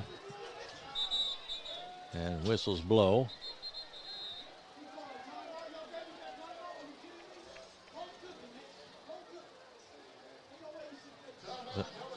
Woodford County got a timeout there, and so that comes with 7:36 to go in the fourth quarter. The score, Woodford County 33 and Warren 19. We'll take a break and be right back here in just a moment on Glycod. Glycod on YouTube is Kentuckiana's fastest growing high school sports video site. When you click to subscribe, don't forget to tap the bell and be notified of our upcoming live broadcasts and other unique video content. Subscribe for free now at youtube.com/Glycod. You're watching Central Kentucky High School Football on Glycod.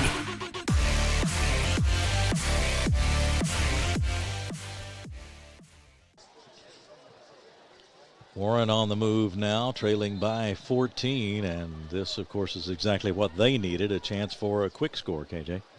Yeah, and plans are going right how they should be. Like I said, they needed a quick score and a stop on defense. Still a lot of time left in this game. Warren offense back out there.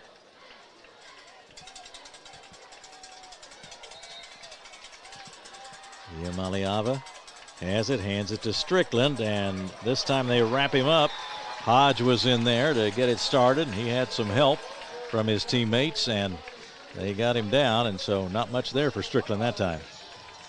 Yeah, way to get back there and get some penetration. They knew what was coming and was able to get back there and make that stop. So coming up a third down play now. Third and goal.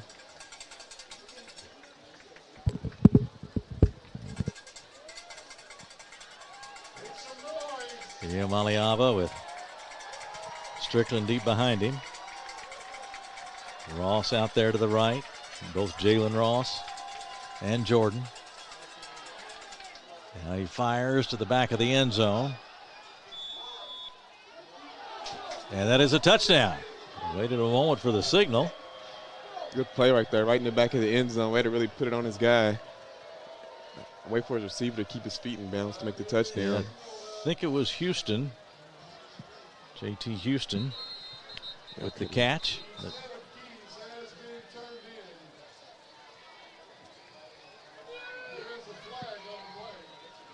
Now we'll have to check out a flag.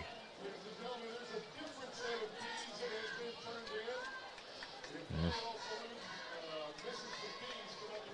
Flags all over the place tonight. That's been the one mar on this game, in that we've seen so many great plays and so many exciting plays, but awful lot of flags tonight. And also the all-important extra point right here. How many we've seen missed tonight? Sideline warning, I guess. Sideline infraction.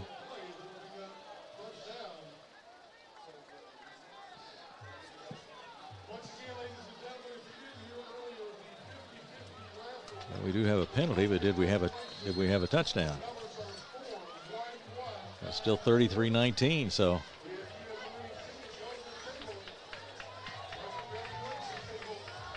still got 33-19 on the board. So we did not have a touchdown.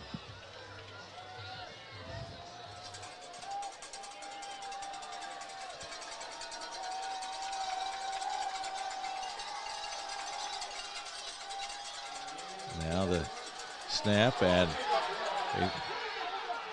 the play around the left side. And Really? Flags fly. We've come to expect that almost.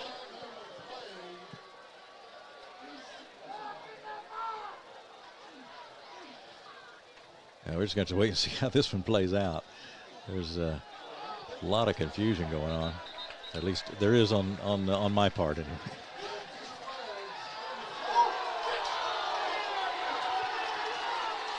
Now flags fly toward the coaching staff. Coaches are out on the field. This is going to take a little while to sort out, I think.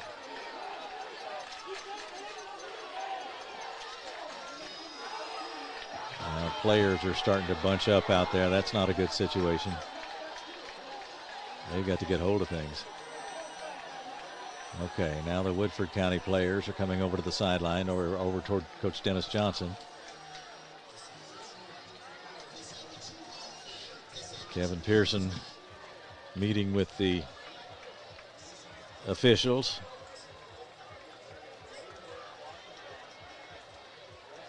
And they're trying to restrict the size of that gathering out there. So we'll just have to wait and see what is going to be the final call here, and before we can determine what this score is going to be.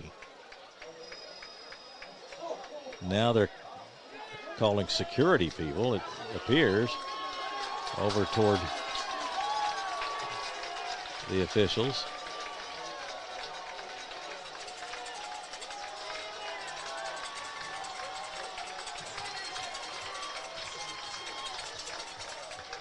And now security people are escorting the head coach and some of the staff back toward the sideline. We've had such a good ball game, such an entertaining ball game, but now we're going to be dealing with these issues, and they get the Warren team to head back to the sidelines.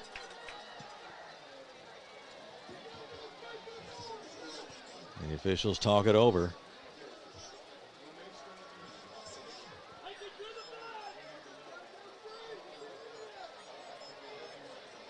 We've still got a member of the Warren staff out there on the field, but now he's walking over toward the team. He's not with the officials right now, but let's see if we can determine what has been decided.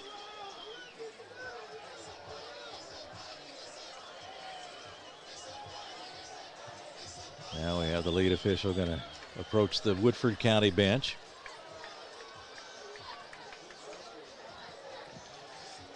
And he'll talk to Dennis Johnson over there.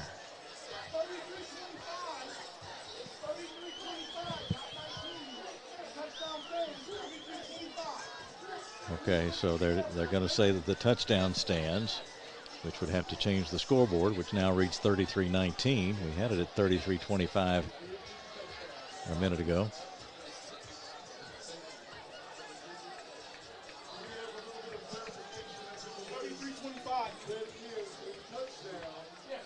So the touchdown does stand. It's on the 2 point. It's on the 2 point. So we got the 25.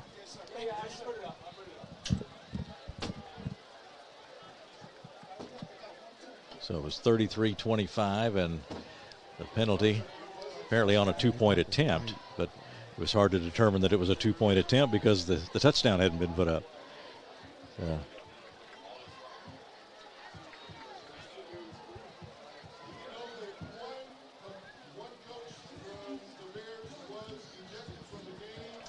Trying to get the announcement.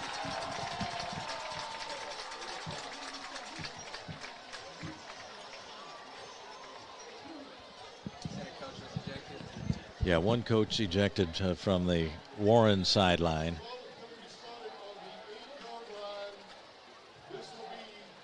So this is for the 2-point conversion? This should be the point, either a point after or a 2-point conversion.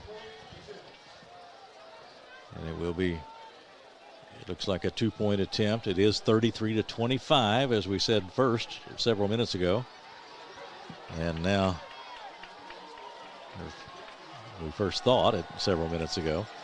Now it is on there. It is 33-25, and now Warren will go for 2, it appears. The penalty has set the ball back.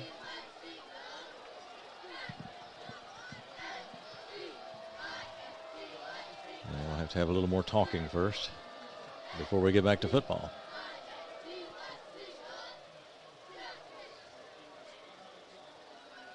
So now the officials talking with the Warren players before we get ready for this play. The Maliaba now waits for a snap as they try to go for 2. There's the snap, and he's going to roll to his left and then throw. And it is incomplete. Throwing toward the end zone. And that means the 2-point conversion is not good, and it leaves the score at 33-25 with 6:38 to go in the fourth quarter of play. And KJ, that was among the stranger segments of non-football that we've seen for a while. Yeah, I didn't really know what was going on right there. The scoreboard was messed up. I didn't know if it was a 2-point conversion or if it was a regular play. A lot going on with the coaches out there. Just a lot going on. Yeah, they had we saw a sideline. Well, we thought it was a sideline infraction. There was a signal for that, and then it appeared then that this touchdown was going to be taken off. But it turned out that was not the case, and the penalty occurred during the lineup for the 2-point, or after the touchdown, I guess, part of a celebration of the touchdown. And then the penalty occurred as they were getting ready to try for 2. And so as it turns out then, after all of this wait, the 2-point try was no good. And we are still left with a score of 33-25 Woodford County. That's about as firm as I can make it right now. I think that's the case. We see 33-25 on the scoreboard. There's 6:38 left, and now Yeah, and I think the referees really need to watch out there because it's a lot of intensity out there and a lot of emotion. Yeah, things very much on edge at this point, so we hope everybody's able to keep a cool head as we play out these final few minutes with the game very much in doubt. Woodford County up by 8, so a lot of chances here. Chances for Warren to make a move. And we're not through with penalties yet. By far one of the strangest games I've seen. With a lot of action, though. I've loved every bit of it. It has been an entertaining game, although the big discussions and the arguments not so entertaining, but a lot of fine plays in the game. And it looks like they called 2 dead ball personal fouls on Warren, so that's why they're backed up so far. Yeah, this kickoff is going to come from on the 12-yard line, on the 12. Okay. So Jordan Ross, who does a little bit of everything for Warren, is going to handle the kickoff chores, it appears.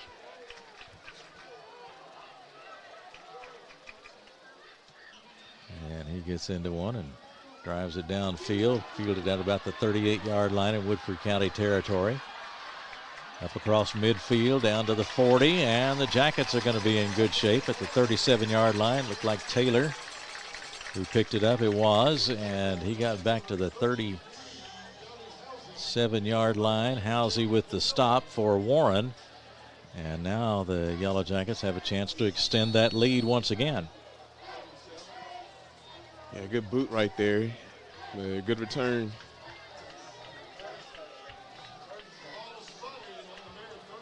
Let's see if this Warren defense can get a stop and maybe get the ball back and put ourselves back in this game. Warren badly needs a stop right here. It's 6:29 to go. Woodford with the ball and the handoff. Straight ahead it goes. That is Darian Tomlin, who has done a lot of damage tonight for Woodford County on the offense and the defense. Yeah, it's like a read option right there again, and the DN's bit hard on the quarterback, which opened up the run right there. A pickup of about 9 yards, so 2nd down and 1 as we head toward the 6-minute mark. Wertzler back in there at quarterback. If you're Warren right here, you can't lose your fundamentals. I know when emotions are high, you tend to kind of get away from what you're used to, but you got to keep your head in the game and Just do what you know you have to do.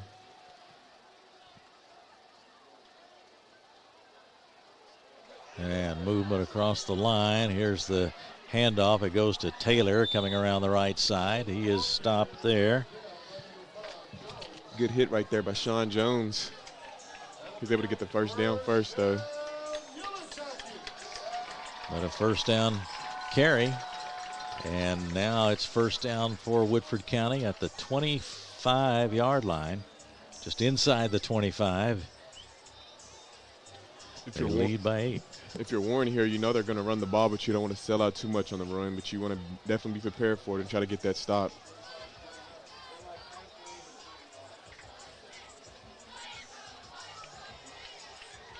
Wertzler ready for the snap on 1st and 10. And he takes it, and he keeps it, and he's going to the 10, the 5, a touchdown for Wertzler. Yeah, good play right there. Looks like another read option, and he just ran it right up the middle, and then a missed tackle, and he was able to get that score. He's been very effective with the ball handling aspect of his quarterback position, and that time he scores, and it's a 39-25 lead for Woodford County with just under 5 minutes, 4:57 left in the game, and a big play by Wertzler. Yeah, and since he's come in the game, he's put on a clinic on the offensive side of the ball. Well, just a little bit of deception on the play, and then some good running by Wertzler, and he gives the Yellow Jackets a 14-point lead, and Logan Ford is on, and the kick is on the way, and it is good, and they have reached 40-25 the score. 4:57 to go in the ball game, and we will take a break and be back for more football from Community Stadium in Versailles, Kentucky in just a moment on Glycod. Home of excellent service, support, and satisfaction, Lexington Outdoor Power Equipment is your one-stop mower shop. Family owned since 1985, Lexington Outdoor offers top brands like Husqvarna, Toro, Grasshopper, and Echo. Plus, free pickup and delivery. Located just 2 miles west of Douglas High School, they're open weekdays and most Saturday mornings. For more info, stop in or visit their website at lexoutdoorpower.com. Lexington Outdoor Power Equipment, the right equipment for the right job.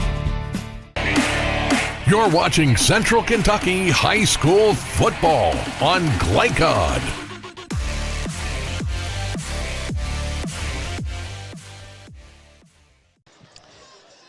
.457 left, 40-25 the score, and we saw Warren get down there quickly, move down the field quickly last time and get a score, so we know they're capable of it, and 4:57 puts a lot of time pressure on anybody, but this is a team that can respond to that. It does, but what we've seen all night is you definitely can't count any team out. They've been able to move the ball very quickly, so it wouldn't surprise me if Warren's able to get a quick score right here. So Woodford County will kick off.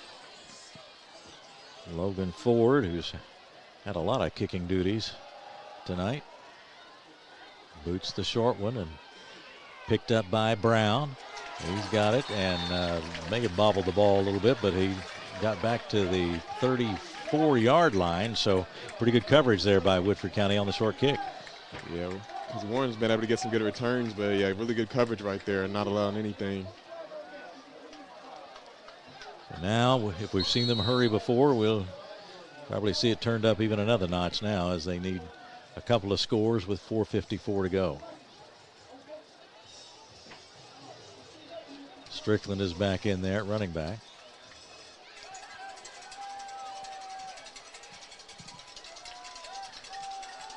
Yeah, Maliava fires out to the left side. He's got Ross, or rather Brown, Chase Brown. Simple hitch route right there to the boundary, something quick to get out of bounds and save some clock.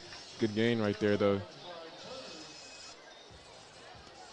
And if you're Warren, that's really what you're looking for, is short, simple stuff, just to not take very much time off the clock and be able to get out of bounds. Yeah, second and a very short one at this point, so they can open it up if they want to.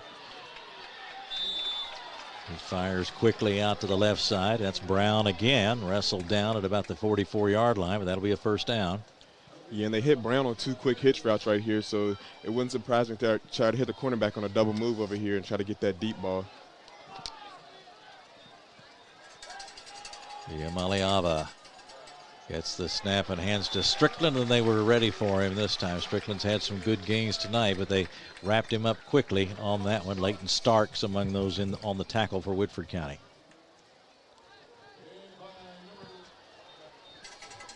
Not much there at all for him. Second and almost 10. Now he's going to fire out to the right side. Got his receiver down close to the marker. Another good out route right there. Something quick to get out of bounds. Hezekiah Robinson with the catch. And that ball is again near a first down. So 3rd down and a long 1. We'll call it 3rd and 2. Clock at 4:11.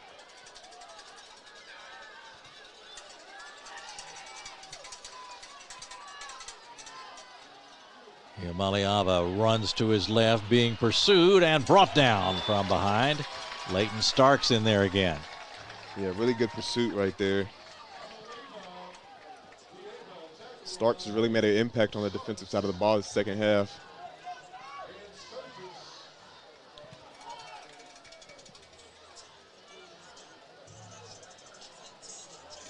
Warren has the play now, and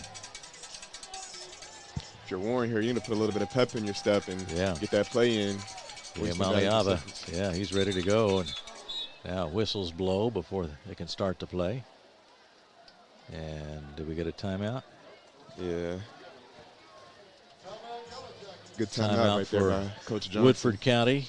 That comes with 3:45 to go in the ball game. 40-25 is the score as Woodford County is on top of Warren here. And we'll come back in just a moment on Glycod. Glycod on YouTube is Kentuckiana's fastest growing high school sports video site. When you click to subscribe, don't forget to tap the bell and be notified of our upcoming live broadcasts and other unique video content. Subscribe for free now at youtube.com/Glycod. You're watching Central Kentucky High School Football on Glycod.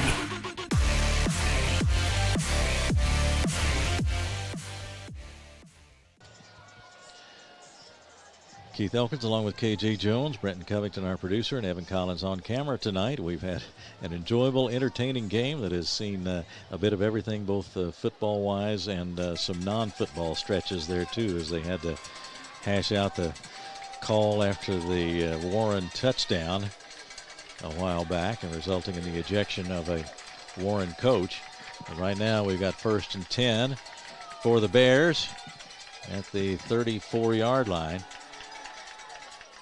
And the pass out to the right side, and that one is caught and immediately out of bounds. You look like an out route right there. Just something short and simple. Stopping the clock again. Yeah. With the game we've seen tonight, I feel like these last 3 minutes and 40 seconds are going to be action-packed. Pass caught by Jalen Ross.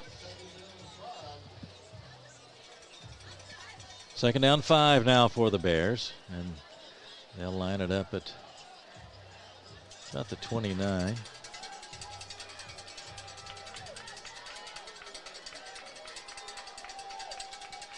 Straightens up and throws and got his man off to the left. There goes Ross, and he's going to score. And it is a quick score for Warren. Looks like we got a holding call again, though.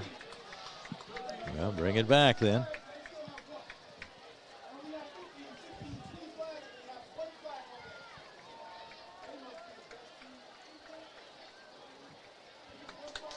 So back it comes. We see another trip to the end zone for Warren, but nullified by the penalty. That would have been a 29-yard score. As it is, it's still 40-25. Those penalties have really hurt Warren this half. And the ball at the 38-yard line now. Between the 38 and the 39.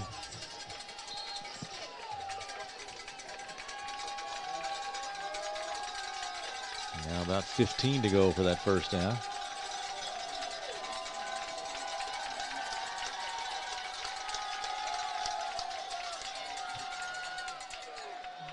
Fires out to the right. Got his man out there, but brought down from behind. Ross again. Sam Hash with the defensive play. We called his name a lot on some short yardage situations on offense. Nice defensive play there. Ross has really been Madden's go-to guy tonight.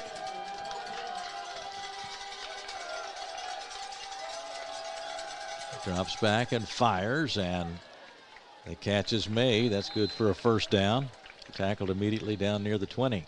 Another quick hitch route right there just to move the sticks. That was Jordan Ross with the catch. First down.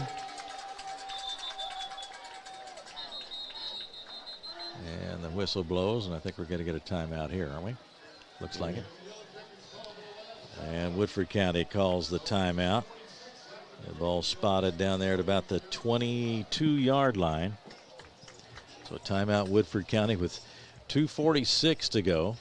That was their last timeout, and we'll take a break here as we have a 15-point lead for Woodford County over Warren. 2:46 left in the game, and we'll come back to football in just a moment on Glycod.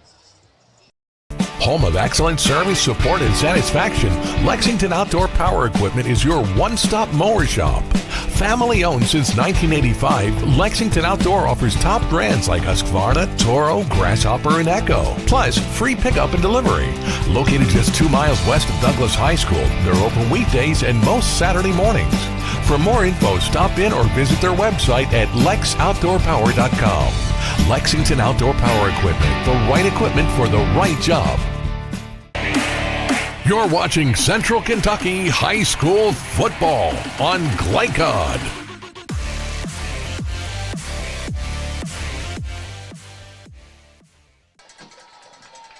Back to play now. 1st and 10 for Warren. They are at the 23-yard line. Iamaliava in there along with Strickland in the backfield. He drops back, wants to throw, looked right, looked left, and now fires to the left and into the end zone, caught for a touchdown. It looks like the defender right there just kind of got lost in space and left his man wide open. Jordan Ross with the catch for, or Jalen Ross with the catch for Warren. The touchdown play, 23 yards. With a team like Warren, you can't just give up a free play like that either, especially with 2:40 left and their quick strike ability. Yeah, 40-31 the score. Here's their try for 2. He's looking and flips it into the end zone.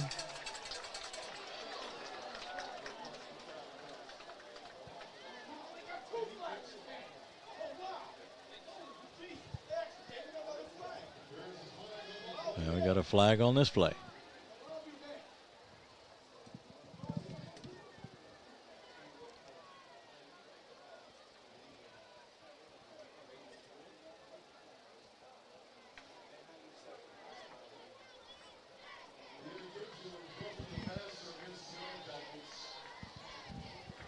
Like so roughing the passer. Yeah.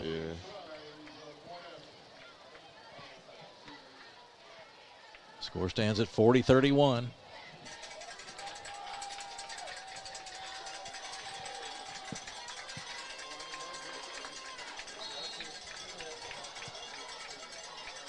now we'll line up for a little closer.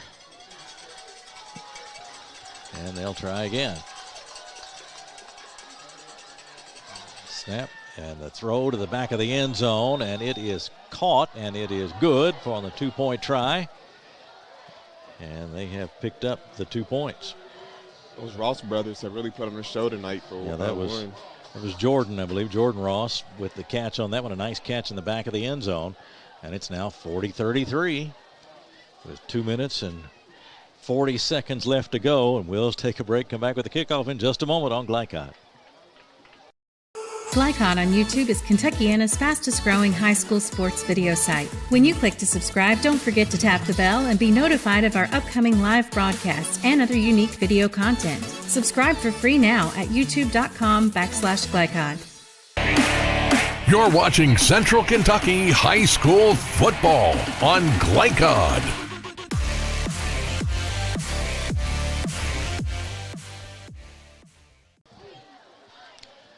back for what promises to be a very interesting final 2 minutes and 40 seconds of this one. 40-33 the score. Woodford County leading Warren from Downey, California.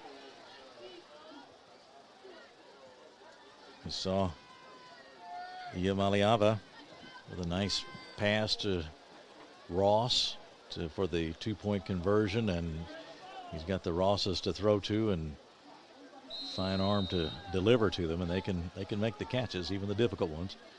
Here's Luna approaching the ball. Short kick in the air and gathered in at the 30 and then brought down nearly immediately. So that's the way the Jackets will start. Taylor, I think, was the returner. And so now the Yellow Jackets need to crank up some offense again.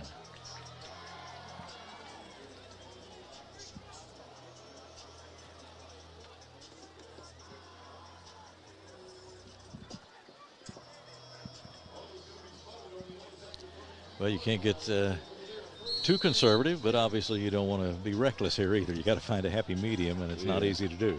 Yeah, especially since Warren still has all 3 of their timeouts, still 2:37 left, so you can't take your foot off the gas just yet. Yeah, that's a good point. They can strategically use those timeouts and get that ball back with some time on the clock, significant time.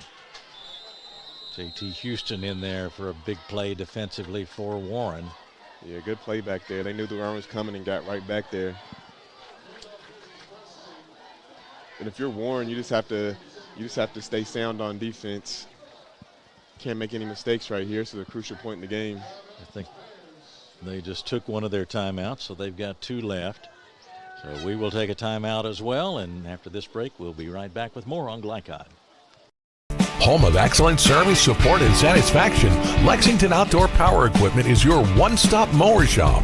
Family owned since 1985, Lexington Outdoor offers top brands like Husqvarna, Toro, Grasshopper, and Echo. Plus, free pickup and delivery. Located just 2 miles west of Douglas High School, they're open weekdays and most Saturday mornings. For more info, stop in or visit their website at lexoutdoorpower.com. Lexington Outdoor Power Equipment, the right equipment for the right job. You're watching Central Kentucky High School Football on Glycod.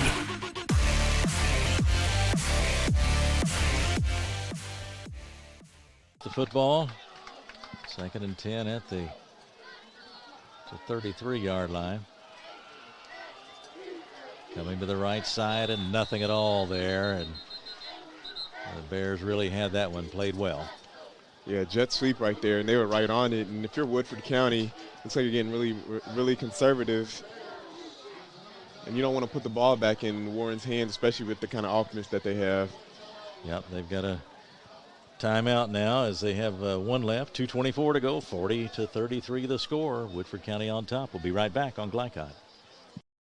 Glycod on YouTube is Kentuckiana's fastest growing high school sports video site. When you click to subscribe, don't forget to tap the bell and be notified of our upcoming live broadcasts and other unique video content. Subscribe for free now at youtube.com/Glycod. You're watching Central Kentucky High School Football on Glycod.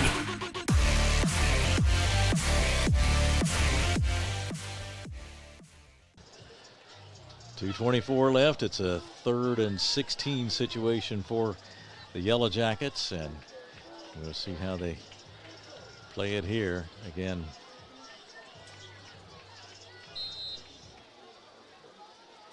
can't be too reckless or too cautious, but here is Wertzler. He's rolling. He's being chased by Houston. A flag goes down, and Wertzler is taken down back at the 20-yard line. Looks like they're probably going to get another holding call. Probably decline it. But if you're Woodford County, you really got to be smart right here because 2:17 is a lot of time left for this Warren offense to score, even though they don't have any timeouts.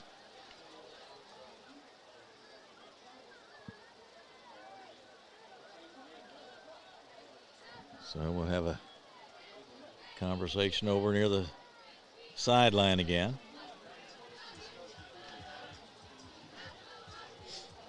This is all occurring with 2:17 left to go in the ball game.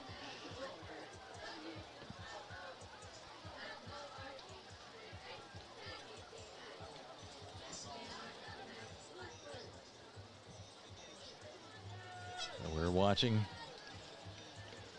to see what happens. Here's the call. I believe we're going to get the call. Penalty declined. And got the tackle for the big loss there. So now we get. And if you're Warren County, if you're Woodford County right here, you really got to stick to your basics. Everything has to be good on this punt. Can't have anything mess up, a bad punt or anything. Yep. You really got to get it away, and you really got to play good defense right here the last 2:17, especially the way that Warren has moved the ball tonight.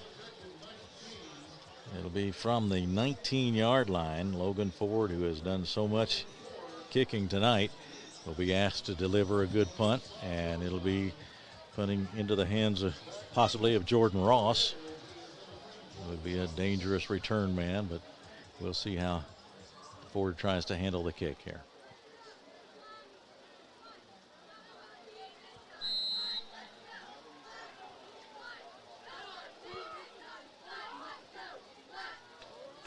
Good snap to him, and he gets it away. Jordan Ross is going to let it drop, and it bounces across the 50-yard line and into Warren territory at about the 48, but that's pretty good field position.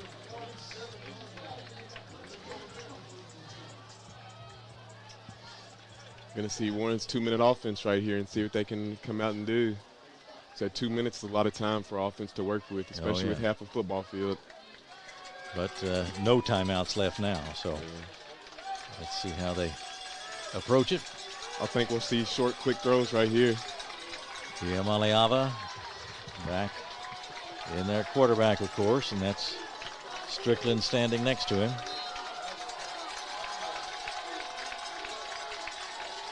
Fans making some noise. There's the snap. And he fires out to the left side. He's got Ross. Can he get away? Yes, he does. He's at the 40. He's at the 30. Down the sideline he goes. And he's going to go down the sideline and all the way for the touchdown. I'm at a loss for words right now, honestly. I honestly don't know what to say. One play, that was really good play right there. It looked like a short hitch route, broke a few tackles and made the score. He did. He managed to slip away from a couple of players, at least a couple, going down that sideline. I guess it looks like they're going to go for two right here, too. So this comes with 1:53 to go.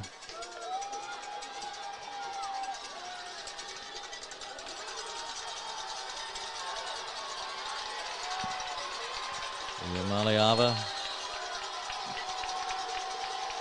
Strickland there in the backfield.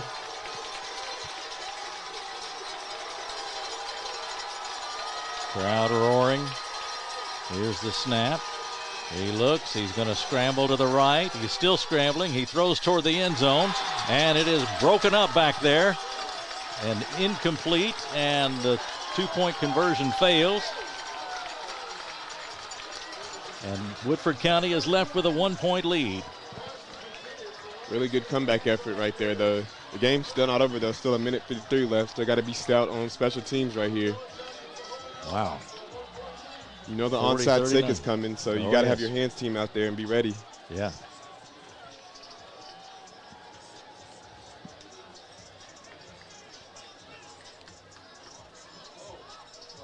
Well, 153, you get the feeling it'll be anything but a routine 153, the way this game has gone. But no timeouts left for either team.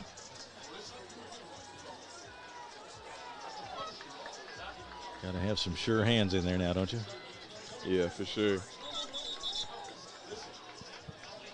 I think both teams are out of timeouts here, too. Yeah.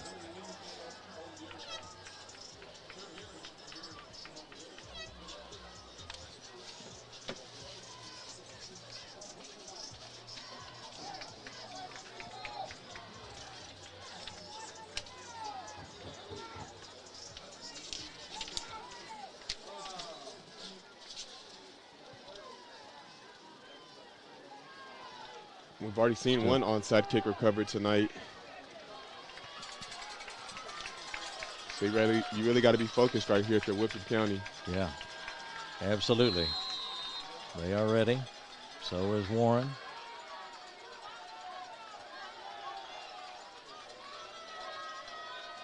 Luna ready to approach the ball, and does. And the kick goes down to the 35, 33-yard line, and looks like Crow is on it for Woodford County. That one could have been scary right there, but good job to just follow the ball right there. Yeah, they wanted to get the kick right over the front line of guys, didn't they? Yeah. And even right here, you got to make sure the snaps are okay. Can't have any mistakes right here. The game's still not over. Minute 51 left. So Woodford County will start from its 34-yard line. You see Wurtzler back out there at quarterback. Preston is in there. Taylor.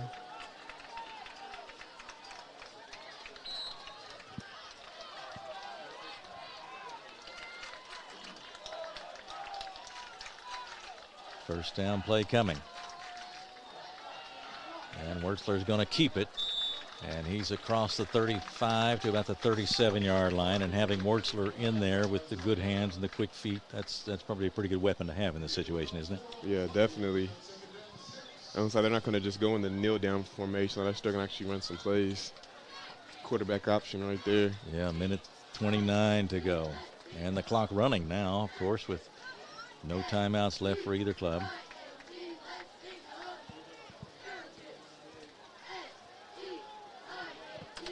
Out of the huddle they come. Wurtzler takes it, and he wants to move left, and he is swarmed upon back at the 30-yard line. Did we see a flag go in there? Yeah, it looked like everybody wasn't set on the play right there. Maybe some illegal movement. Yeah. Yep. Sure was. And, of course, that's about the only thing that can stop the clock right now. Yeah. Here comes the 1:06 to go. I think they'll probably decline that flag, though.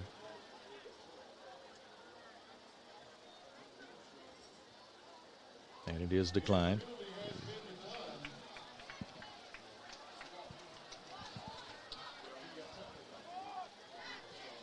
So the ball is now at the 32-yard line. We need about 13 for a first down. We're watching that clock, of course, right now. This is a third down play coming up. Yeah, and that flag really hurts Woodford County, stopping the clock right there. And in a game like this, that could come up to be really costly at a point in time right now. Mm-hmm.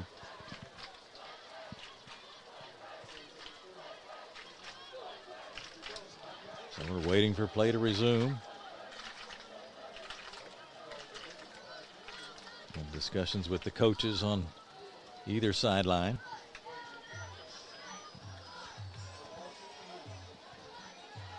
(40-39) the score. What a ball game. Definitely been a good game and lived up to all the hype. Definitely one of the best football games I've seen. And so many other things happening in this fourth quarter too. Things like this where there's no football going on, but they've got to get it sorted out. And right now we're doing that once again. Conversation over on the far sideline with the Warren staff.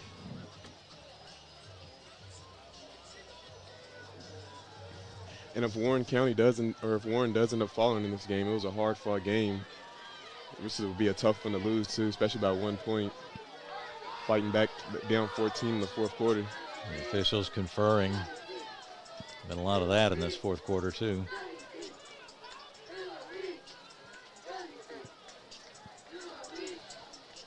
So we just wait as everyone else does right now. Players waiting, coaches waiting. I would assume it has to be a question about the clock right here.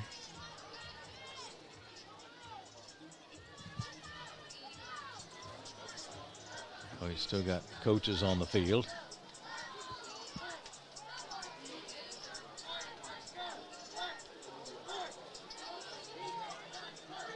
We continue to wait and wait for play to resume on a third and they say 12 situation. From the 32-yard line. Woodford County in its own territory trying to wrap this thing up, but we're a long way from that.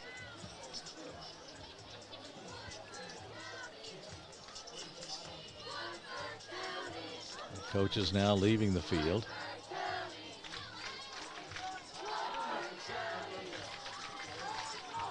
Warren had tried to take the lead with a 2-point conversion after their last touchdown, but they were unsuccessful. Now I think we're ready to go on 3rd down and 12. Wertzler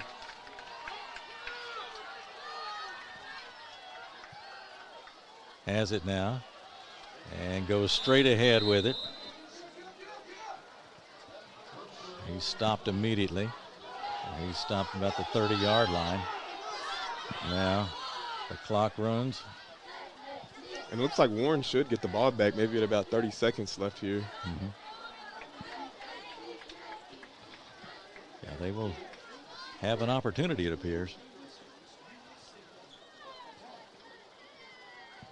Clock running at 40 seconds.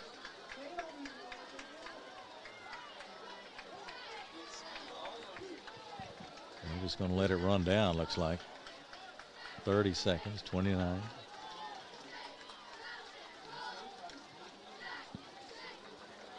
No timeouts left for either team. 20 seconds. And now the whistle blows at 15 seconds. We'll get the delay of game penalty.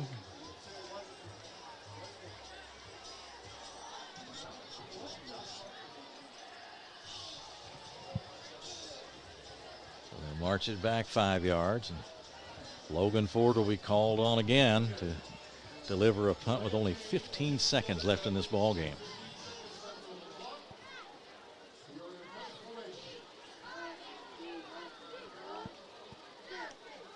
Ford back there, Ross back at midfield, waiting to field this punt. Here's Logan Ford. The snap again, a good one. And he boots it toward the sideline. It bounces at the 50, the 45, and it's going to roll dead at about the 44-yard line with 5.4 seconds left. So Warren will get a shot, but that's about it.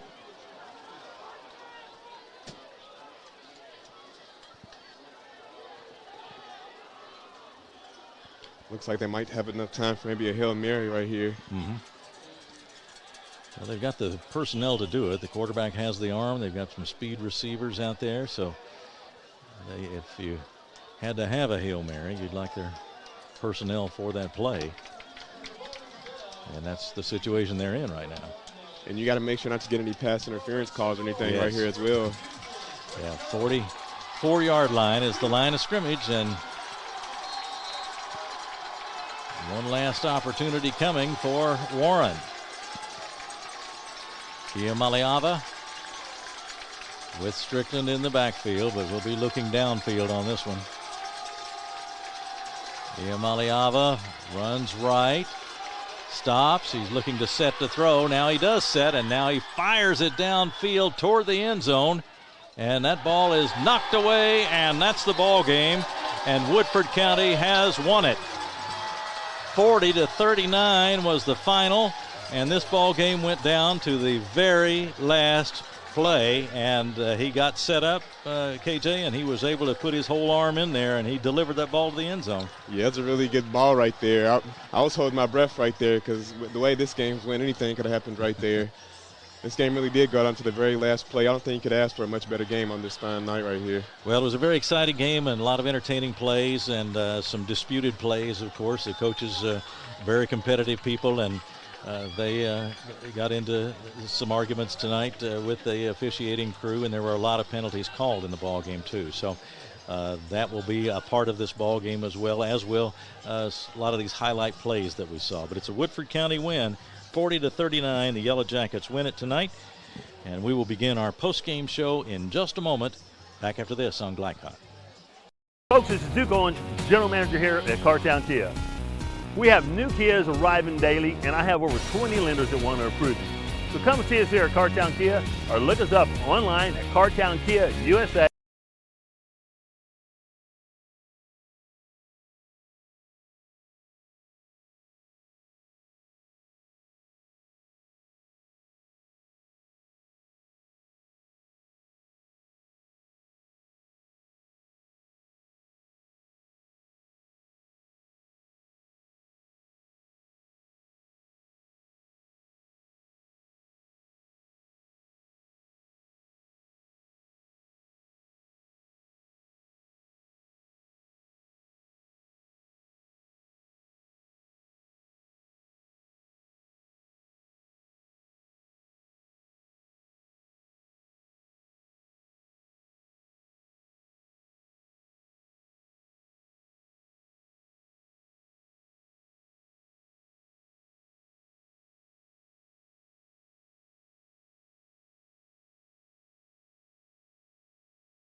We are back at Community Stadium in Versailles, Kentucky, home of the Woodford County Yellow Jackets, and it has been a tremendous football game here tonight, and the crowd cheering the home team here as the Warren team gathers in the end zone off to our right. 40-39 was the final as Woodford County wins it tonight, and we saw all kinds of plays, different kinds of plays in this game, KJ, but we thought from the start that we would see some really great athletic plays, and there were just a ton of them. Yeah, and for the score to be only, 20-13 at the half, I thought it was a lot more offense played in that first half, and, yeah, the second half, they really came out and played, and it was a really good game. Well, the Woodford County, when you're playing defense against, you've got half the offensive unit can break a long play on you, and the Ross brothers were outstanding, and the quarterback Ia Maliava was what we thought he would be too, and right down to the final Hail Mary throw on the final play of the game. So give Woodford credit for not cracking on that defensive side. They gave up some big plays, but I mean they were able to preserve the lead and win the ball game and make some big plays when it counted. Yeah, and that's what it's all about, is finishing. And giving up that last touchdown at the end of the game, that could have been really bad if they had ended up giving up the 2-point conversion, but they stayed strong and made a defensive stand and was able to get that 1-point win. So hats off to them. They really did their thing with this tonight. Yeah, and a guy that contributed, I thought, too, toward late in the game was the punter, Logan Ford, and also their long snapper. They were delivering, I mean, these were clutch punts. I mean, he had to deliver a good punt, and he got the ball in good shape and was able to do that and keep the ball out of the hands of Jordan Ross, who is such a dangerous return man. Maybe a part of the game not as spectacular as some of the other plays that we saw, but certainly a part of it as well. You got to execute everywhere, don't you? Yeah, football is all about execution, and like you said, the long snapper and the punter, maybe some things that are overlooked, but those are plays that could really deter the whole game. So for them to better do that and execute and finish the game off strong, really good job by them. Well, let's take a look at our most outstanding players for the ball game tonight. We have to decide between several that were on that offensive unit for Warren, but we decided to compromise a little bit and go with both of the Ross brothers. Yeah, both of them, they did everything out there. I seen them at corner, I seen them at receiver, I even seen one do a kickoff, so they really did their thing with the game tonight. That's Jordan Ross, 6-footer, 170-pound senior, and Jalen Ross, a 5'8", 155 receiver, a soft, some stability, and also a little bit more of a running threat there at quarterback, and he seemed to give it to them.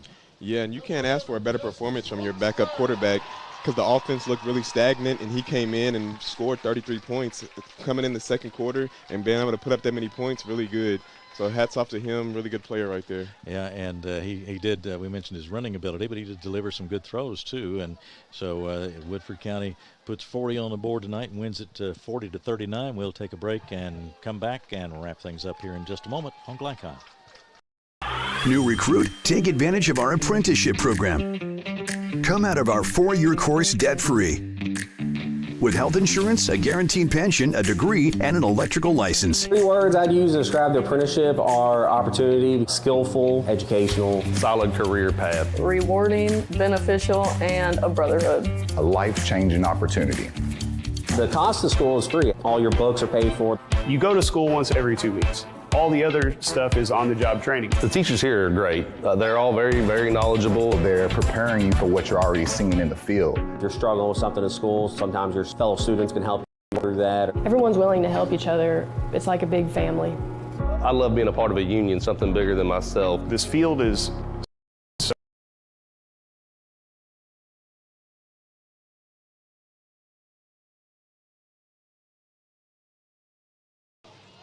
Back to wrap things up tonight at Woodford County, we do want to tell you that tonight's most outstanding players are presented by Elite Building Products in Nicholasville, locally owned, with an outstanding selection of windows, doors, and siding. For more info, visit them at elitekentucky.com. KJ, any final thoughts on this one? This was quite a ball game. What a game. I'm just happy that I got to be here tonight to watch this game, because I don't think words could describe just how amazing of a game this was. Hats off to both teams. A lot of effort out there, a lot of good players out there, and both teams gave great effort. They really did, and a long trip from California for the Warren team, and they played in a memorable game. I'm sure there's a lot of frustrating angles for it for them, but they've got a great ball club, and they're going to do a lot of winning on the football field this year. So we'll tell you quickly about next week's schedule on Glycod. We have Bryan Station at Tates Creek, Providence at Charlestown over in the southern Indiana area, Trinity at Male over in the Louisville area, and Oldham County at South Oldham, and North Hardin at PRP. Of course, the schedule always subject to change, but that's our plan for next Friday on Glycod, and so we hope you'll join us on Glycod for football next Friday and throughout the season, as we hope to bring you a lot of exciting ball games. They're going to be hard-pressed to match this one tonight. So with that, we'll wrap it up and say that'll do it for us. Thank you so much for watching. For KJ Jones and for producer Brenton Covington and for our camera operator Evan Collins, I'm Keith Elkins. Again, the final score, it was Woodford County 40 and Warren 39. Good night from Versailles on Glycod. For any of your window, door, and siding needs, contact the team at Elite Building Products. Their factory-certified, licensed, and insured contractors have been installing energy-efficient windows and doors for over 30 years. They also offer energy tax credits and military veteran discounts. Locally owned and open weekdays at 242 Wilson Drive, just off of the 27 bypass. For a free estimate, call 859-887-2440. Elite Building Products. Hey folks, this is Duke Owens, General Manager here at Cartown Kia. We have new Kias arriving daily, and I have over 20 lenders that want to approve you. So come and see us here at Cartown Kia, or look us up online at cartownkiausa.com. We first opened during the Great Depression, and we've been open for over 85 years now. Through everything that's come our way, we've stayed open by working to make life easier, better, and fresher. By making a real difference in the communities we serve. And by being the kind of place where your money always goes a little further. That's why we're open. Come see for yourself. Hi, I'm Sarah Neely. I'm the financial manager at Mill Ridge Farm. Whenever you transition financial institutions, there's a tremendous amount of paperwork involved. Traditional banks streamlined this paperwork, and they just made it very simple. Traditional Bank is a locally owned bank that allows us to operate on an international platform. They make my life better, they make my job easier, and they make Mill Ridge a better place. New recruit, take advantage of our apprenticeship program. Come out of our 4-year course debt-free. With health insurance, a guaranteed pension, a degree, and an electrical license. 3 words I'd use to describe the apprenticeship are opportunity, skillful, educational, solid career path, rewarding, beneficial, and a brotherhood. A life-changing opportunity. The cost of school is free. All your books are paid for. You go to school once every 2 weeks. All the other stuff is on-the-job training. The teachers here are great. They're all very, very knowledgeable. They're preparing you for what you're already seeing in the field. If you're struggling with something in school, sometimes your fellow students can help you work through that. Everyone's willing to help each other. It's like a big family.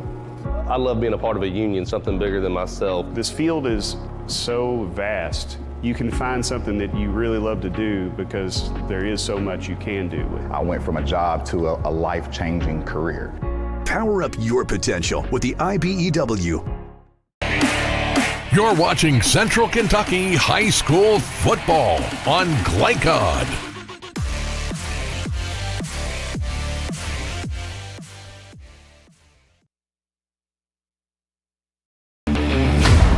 From Glycod, this has been Central Kentucky High School Football. Tonight's game was brought to you by Bluegrass Community and Technical College. Never underestimate you. CSL Plasma. Do the amazing. Help save lives. IBEW Local 369. Power up your potential. Meyer. Higher standards, lower prices. Traditional Bank. Because who you bank with matters. And by Community Action of Lexington, Martin's Peterbilt, Lexington Outdoor and Power Equipment, and Allstate Insurance Agent Thomas Allen. For scheduled information about our upcoming broadcast, visit our website, glicod.com, Facebook and Twitter @Glycod. We thank you for tuning into this live sports presentation from Glycod.